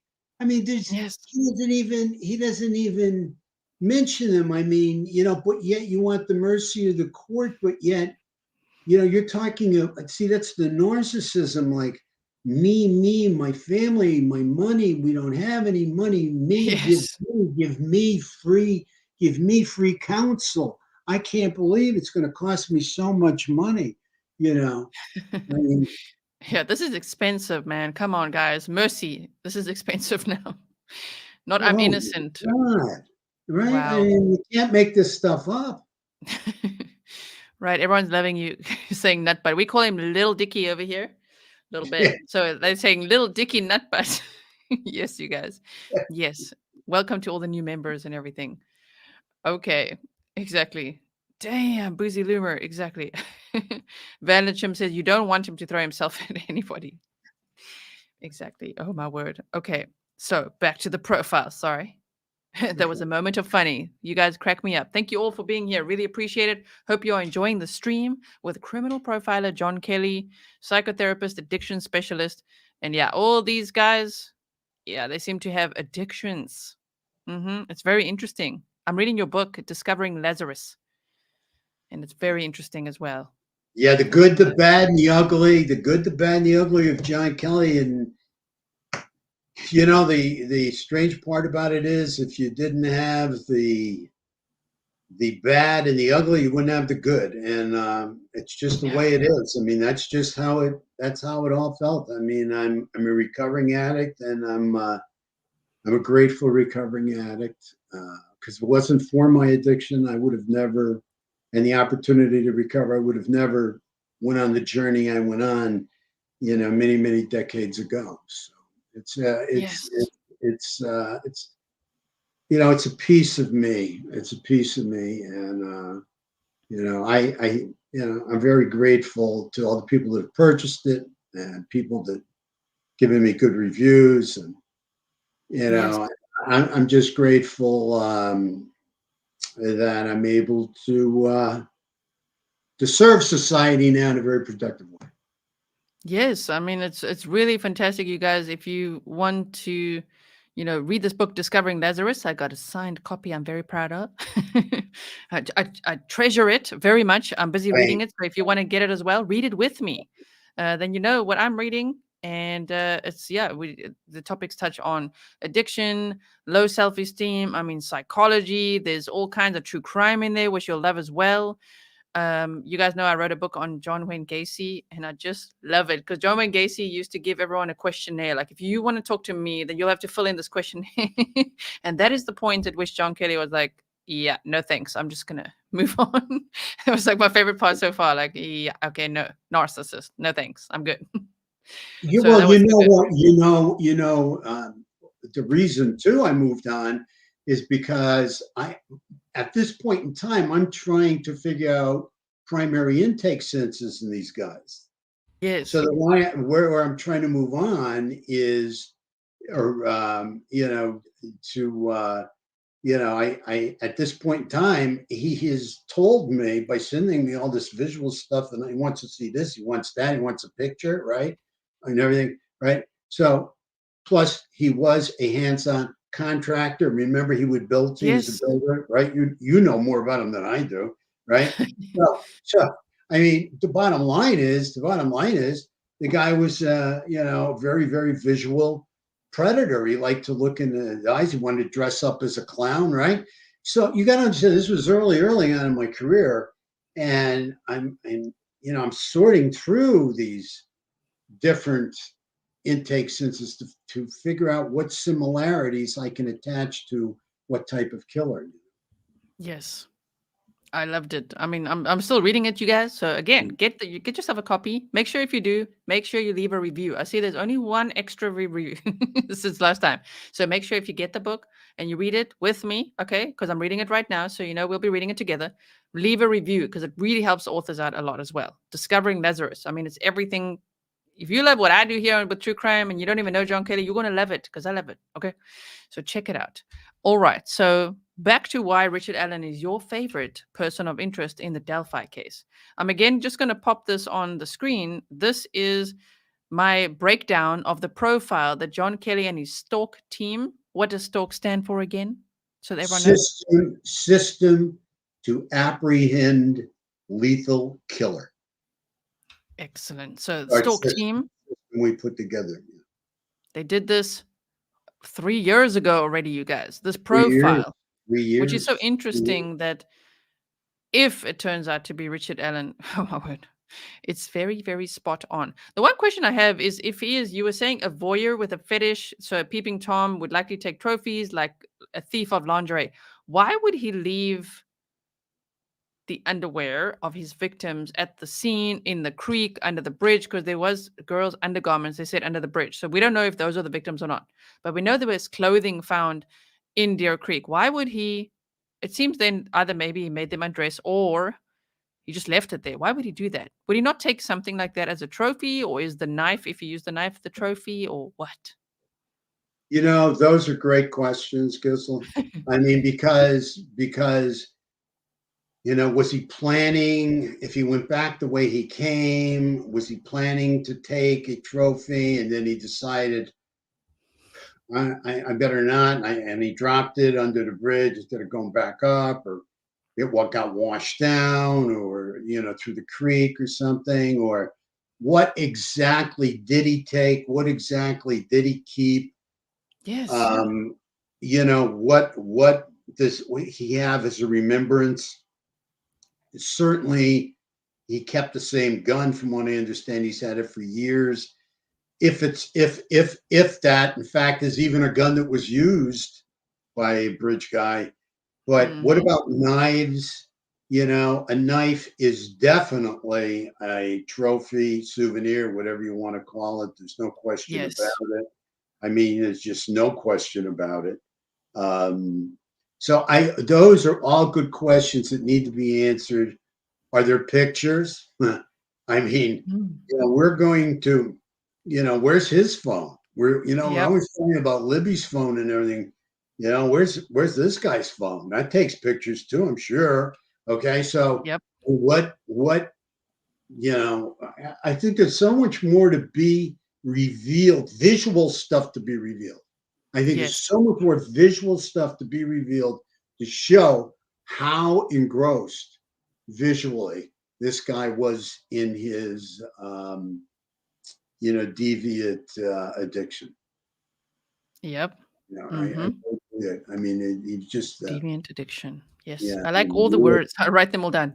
Evil chameleon, you guys. And then we've got comfort killer we learned today, as well as deviant addiction. These are all really great terms. You'll probably hear me use it in the future. And then you'll be like, damn, where's that from? John Kelly. I'm soaking up all the knowledge. So Thank here you. is the I'm honored. we're more honored. I'm sure everyone is here. I mean, damn, we've got over 3,000 people here glued to the screen, absolutely loving your insight and knowledge. So thank you, everyone, so much for being here. I know we're talking for quite long today, but I can't get enough. It's just great. We've got lots to discuss. Thank you so much, Gabrielle. Really appreciate it. Thank you, everyone who's bought super stickers. I will also pop them on the screen if you do that. Here in this Ron Logan search warrant, they said it was discovered that the blanked out, redacted one of the victims, that I don't know if it's undergarments or what it is, clothing of one of the victims was missing from the crime scene while the rest of their clothing was recovered. And now we know, if you combine the documents, in Deer Creek. It also appeared that the girls' bodies were moved and staged. Based upon my training and experience, it's common for perpetrators of this type of crime to take a souvenir or in some fashion memorialize the crime scene, whether by photos or electronic or digital. So we know they were searching Ron Logan's property for so much digital evidence.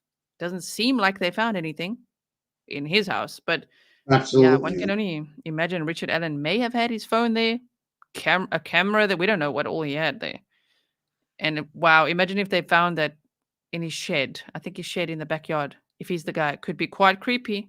It's amazing he kept, speculatively, from what has been reported, the jacket, the boots, the clothing, the gun. Wow. I don't know what else they would have found. Yeah, But yes. we're going to find out though. I hope, as long as they don't have to. I don't want to see the family relive their trauma or their suffering. I Yeah. mean, Yes. they've suffered and they've been traumatized enough. I mean, it's going to be up to them if they want to go through a trial or not. I'm sure the prosecutor will talk to them about that. If Yes. he's prosecuted, that they're going to have the long talk with the family about that. Yes. Absolutely. Thank you, Cool Clear Water. Thank you, Mama Bear, for all that you do. Were the girls killed at the same time? Too many questions still. I don't know if you have any comments on that. I just think he would have taken Abby out first, because Yes. there's no way he could be assaulting and attacking Libby. And it seems like Libby put up a bit of a good fight. Well, Abby, would have been definitely, you know, a loose end, because she could have ran to get help, or she could have snuck up behind him or hit him with a rock or something. So his target was Libby, and he wanted Abby out of the way. That's the way it appears to me. And again, I'm talking about Bridge Guy, and I can't say that Alan is Bridge Guy, but he's my best Yes. person of interest at this point. The cops know. The cops know. Let me tell you, Doug Carter and that crew. I mean, if they had to circle back, but they did what exactly they were supposed to do, and they got the guy. Okay, and you can't take that away from them. At least they believe they got the guy because they arrested him and put him in all these charges and put him on bail, 20 million bills. Mm-hmm. Exactly. Brighton says, how do we know Libby was the target? I believe Libby was the target because supposedly she was missing some clothes where Abby wasn't. But again, we're going to have to wait and find out for sure. Definitely from what our understanding is that, Libby put up a fight. Okay. Yep. You guys, they might have some extra information that we don't have, of course, as criminal profilers. So very interesting. And of course, you were saying in one of your videos, I mean, that his daughter resembles Libby somewhat, but also one point you made was maybe his wife, when she was younger, also resembled Libby. Well, it seemed he was attracted. I was just trying to add something else onto the profile, like an attraction towards a certain kind of woman. I mean, that women are attracted to certain kinds of men. Men are attracted to certain kinds of women. That's just the way it flows, And so I thought to myself, I just wonder. And then I'll tell you, I was really shocked because I used the word woman, not girl. I was just really shocked when he got arrested, and then there's his daughter on the bridge, and some of my colleagues said, we're not shocked. This guy's, we believe this guy's a real pervert. That'd be part of it. I'm not shocked. I think it's part of his fantasy. That's what my colleagues were saying to me. I was like taken back. Wow, man, you're really into that bridge. Right. Really into that bridge. Do you think that he went back to the bridge afterwards, like walked the bridge again and again? Well, I believe he did. He definitely revisited the crime scene, the area, and everything. I truly believe that, and I went out of my way and talked to a serial killer about that, and he told me most definitely. I mean, they usually do. That's what he said. And, he said definitely to relive it. Yeah. Wow, that's scary. Living right there and like for 5.5 years, maybe being like, walk the trails, just going for another walk. I mean, going for another walk. See, it wouldn't be suspicious of just another walk. Mm-hmm. He walks there all the time. He would have, even if he premeditated this, he would have walked there a lot before the time, of course, during on the day, and then afterwards a lot. Consistent behavior based on his fantasy, I would guess. Yes. I believe that. Plus, that was a ritual in a way too, probably. That was his hike or whatever.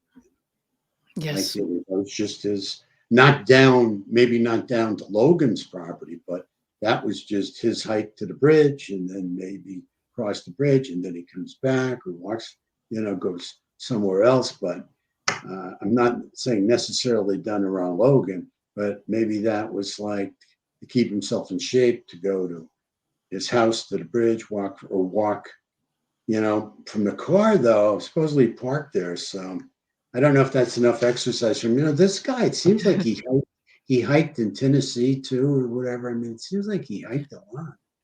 He loves hiking in the outdoors. Yep, seems so. Boy, Frank nailed that. He nailed that.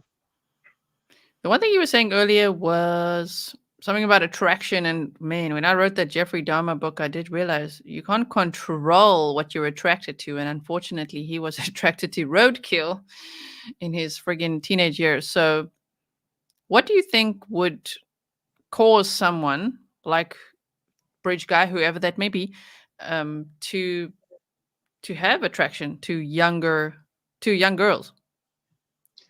I just I I don't think we really have the answer to that. Why people become killing pedophiles? Why Bridge Guy would be a murderous pedophile? I mean, you know, why the attraction to younger girls? The power, the control, the dominance. That all goes along with it. I mean, Doug Carter brought that out. He said right off the bat that he was, and the FBI know that right away. It's about control. So, I mean, some sick, sexual thought, some sick sexual fantasy. I mean, it's just, You talk a lot about low self-esteem as well in your book, which mm, can lead to addiction and things like that. And mm. I'm wondering if these types, like even Kegan Kline and these types in these rings that are into these young girls, sadly, would have very low self-esteems, right? I believe so because if you're looking at yourself as being superior, you probably have something going on inside that's making you feel inferior. And that's where this narcissism, this grand narcissism comes in. That's all camouflage, man. That's all Hmm. camouflage. Underneath, they're feeling less than others for whatever reason, you know. And that's why I really got into the low self-esteem theory because, if you had a good self-esteem, why would you continue to destroy yourself? So I mean, and I'm talking about myself too, so, what's wrong with this picture, right? So, Hmm. I'm talking about, I was doing it with drugs. Okay. So, cocaine. So it's like, if you feel really good about yourself and confident in yourself, why are you killing yourself? So you'll usually find this low self-esteem at the bottom of any addiction. Um, I mean, if you have to feel superior and have, dominance and sexual control over a young girl, I Yeah. mean, you've got problems. And, it has to be, you feel inferior, maybe around other women for some reason, but bottom lining it that, there's a lot more wrong with you than just low self-esteem, but it's there. That was at the root, and Yes. why you need power. Why don't you feel you have power? Why don't you feel confident in yourself? That's what you ask in the book. You say if you talk to anyone struggling with addiction and ask them, why do you take drugs? And they say, well, to feel good. And you say, okay, well, why don't you feel good without drugs? And all the answers come out. Usually, obviously, guys, I'm summarizing big time. Read the book. But like usually the root cause would be low self-esteem. Uh-huh. Well, the thing of it is with serial killers, if you believe, which we believe, that serial killing is an addiction and they feel good, right? They feel Yeah. good. They get high off the power, control, dominance, sex, the murder, right? They get a high out of it, right? So can you imagine what it boils down to is killing to feel good? I mean, you want to talk about the insanity of addiction. Yeah. Well, I'm going out tonight and I'm going to, stalk people and kill them to feel good. I'm going to get, to feel get some gratification, I mean, it's, this is how insane it is. And we need to do a lot more studying on these folks. And, we need to do a lot more testing, a lot of more, research in general. And we need to really show our children love, respect, and value. I mean, there's no question about it. I mean, not neglect or any other type of abuse. can come. It really hurt. It's society's bane. Child abuse is society's bane. Yes, yes. Especially in those, I don't know if I'm generalizing, but those first 7 years of life. Oh, critical development stage. The first 3 even, but Yeah. 7 for sure. For Yes. sure 7. And I think I'm now standing corrected, but Richard Allen, I think he lost contact with his dad, before the age of 4, and then he was adopted, and then he got the new surname. He had a different surname before, and I don't know, just all of that. Just of course, you guys, a lot of us here in this community, we have empathy. We have the ability to empathize, and so we look back sometimes at the childhood, what happened. And I've looked at Richard Allen's as well and presented it to you guys before, and I'm just like, shame. Like you went through this big name change and moving house and moving, getting a new dad and all of that. So I don't know if that's it, but of course we got to be careful with narcissists and people with addictions. Like if it's a pedo type or a serial killer, whatever, you can empathize until the point at which they do these terrible, evil things. I mean, there's a choice at that point. It seems like, why are they doing that? What can we do? What do you do with empathy in that situation? I know you're also an empath. So what, and I mean, you've talked to serial killers. So what do you do in that situation where you could, for instance, Jeffrey Dahmer or whoever spoken to other serial killers, right? What do you do when you can empathize with them, but yet they're so evil? Well, I see. That's just that. I look at a human on the outside, but I kind of call it evil energy on the inside. And they are like robotic, manipulating all the time to get Yes. what they want, from you. I mean, they are actually very good chameleons, very good manipulators, and it's like being in a room with somebody and you see the shell of a person, but there's really nothing inside. Like you get this vibe. I get a vibe like, Yeah. I mean, it's pretty dark in there, Right. It's amazing actually when an empath meets someone with no capacity to empathize. So whether you guys, that's a narcissist, or that's COVID, malignant, whatever, whichever type of narcissist that will be a total asshole, or an evil like serial killer. There's like when you meet these people, that's actually kind of the opposite of you. It's such a weird thing because I think those two types kind of attract each other sometimes. But Yeah, yet there's no. these evil people, whether it's on whichever spectrum, from the narcissist to a serial killer, I'm just going to say it generally like that. I mean, they also actually envy people that have the capacity to empathize. They seem to not have it at all. Yeah, I mean, I've been told that. I mean, they've been upfront with me after I've got to know them a while. They've been upfront with me. Yeah. John, I can't feel empathy. I don't have empathy. I can't feel remorse. I don't feel guilt. I'm, I mean, I just don't have it in me. Genetically, I cannot do it. Yeah. Okay, well, I'm glad you're in prison. I mean, that's I mean, Right. he's where he needs to be. Yes. Yes. I But they mean, can for feel those, fear, as you said. So these oh yeah, people they that feel can't fear. feel empathy, they They, can they feel fear. they can't Mhm. feel fear. I mean, it's probably a very small percentage psychopaths that really don't feel any fear that are serial killers. I mean, a lot of Yes. a lot of psychopathy out there, but it is major. It is major that they do feel fear, but they don't feel empathy. I mean, they just assume see you get hit by a car and then drop their hamburger on the ground or something. Wow. Doesn't make it doesn't make it. Exactly. They don't care. They really, Exactly. just is.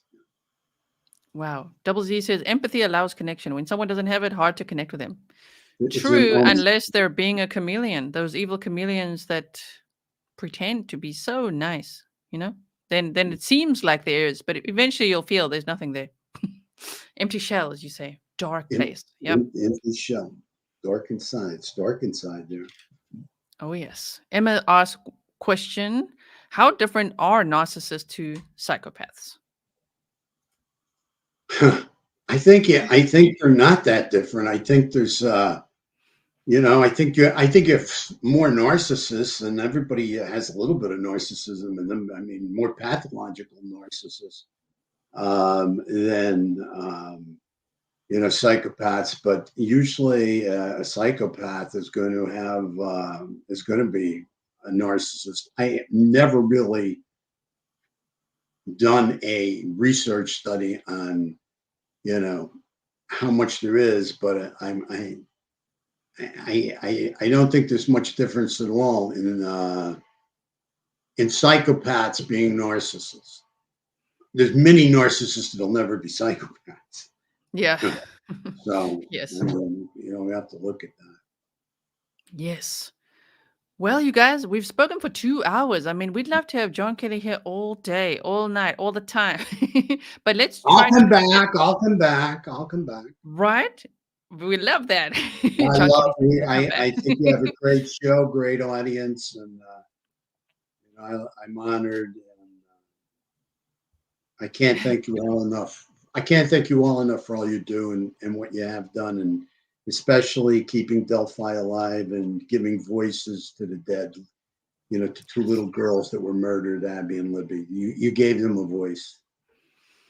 Yeah, so did you. Thank you so much as well for being here. I just want to make sure, is there anything, I mean, there's so much, you guys, as you could see, I didn't even go over this entire profile today with John Kelly, but if you want to see me just read this through, it is on my Delphi playlist. It's I think it's called something like the profile of a visual predator, something like that. That's what's on That's it.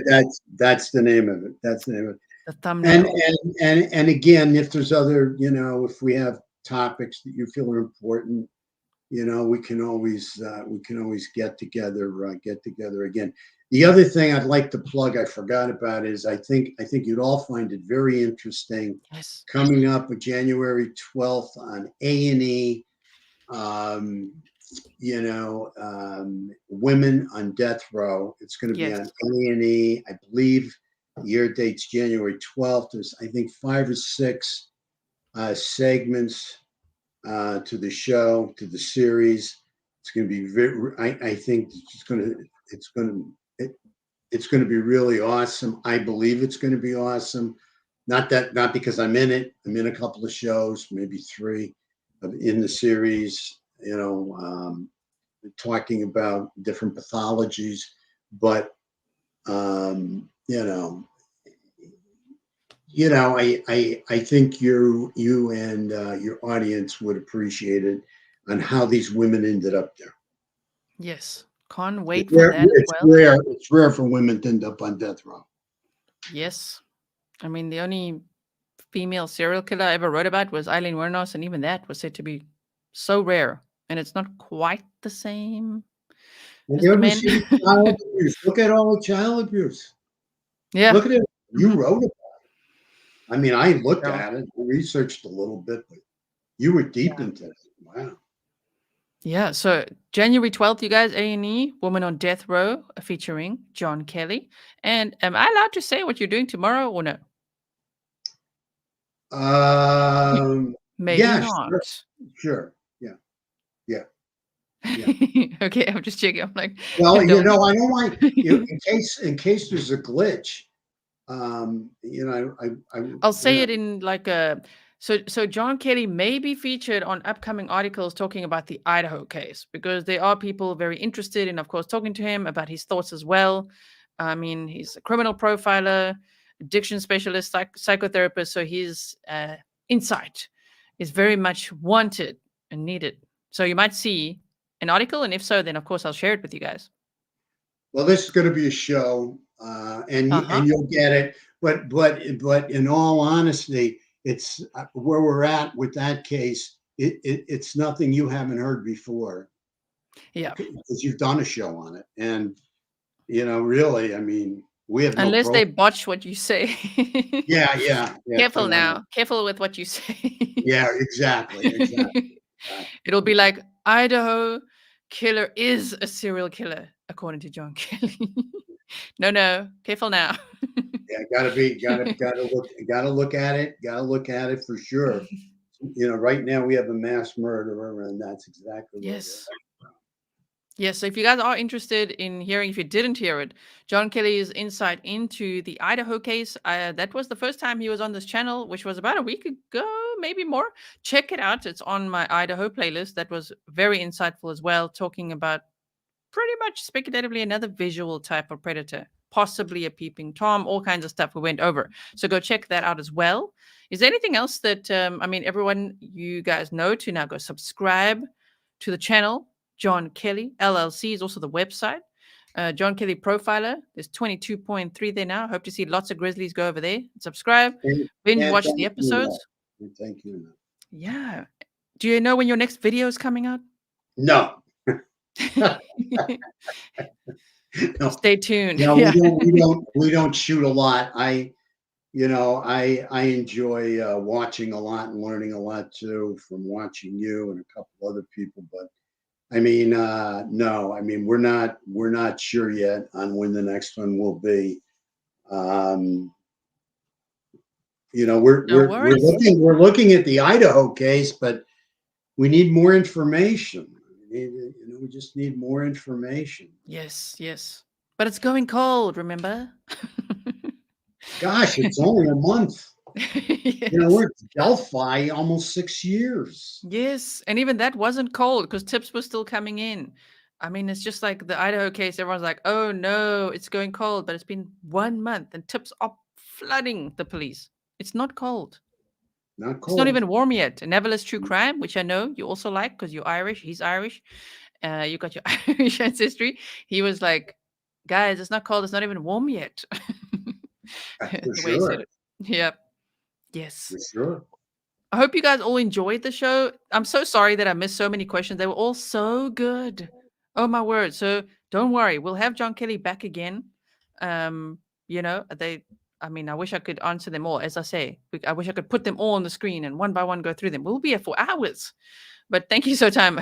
You say waffle time with John Kelly. And I'm starting to waffle. I've heard you mention that. We waffle. That. You start to waffle after a while, yeah. We don't want to leave everyone. I hate leaving everyone and saying goodbye. No, we don't. We don't think we have to yet. We got to waffle, but we also got to go, you guys. So thank you so much, John Kelly. If you would like to stay after the little outro I played, then we could chat some more as well. Behind the scenes time, you guys. And I'll update you if there's anything else. Thank you so much. I know that I missed the Quentin Simon press conference today, so don't worry. I'll go and check it out right after this and see what was up and if there's anything I can report on. And Janet says, thanks, John, for giving us nutbutt.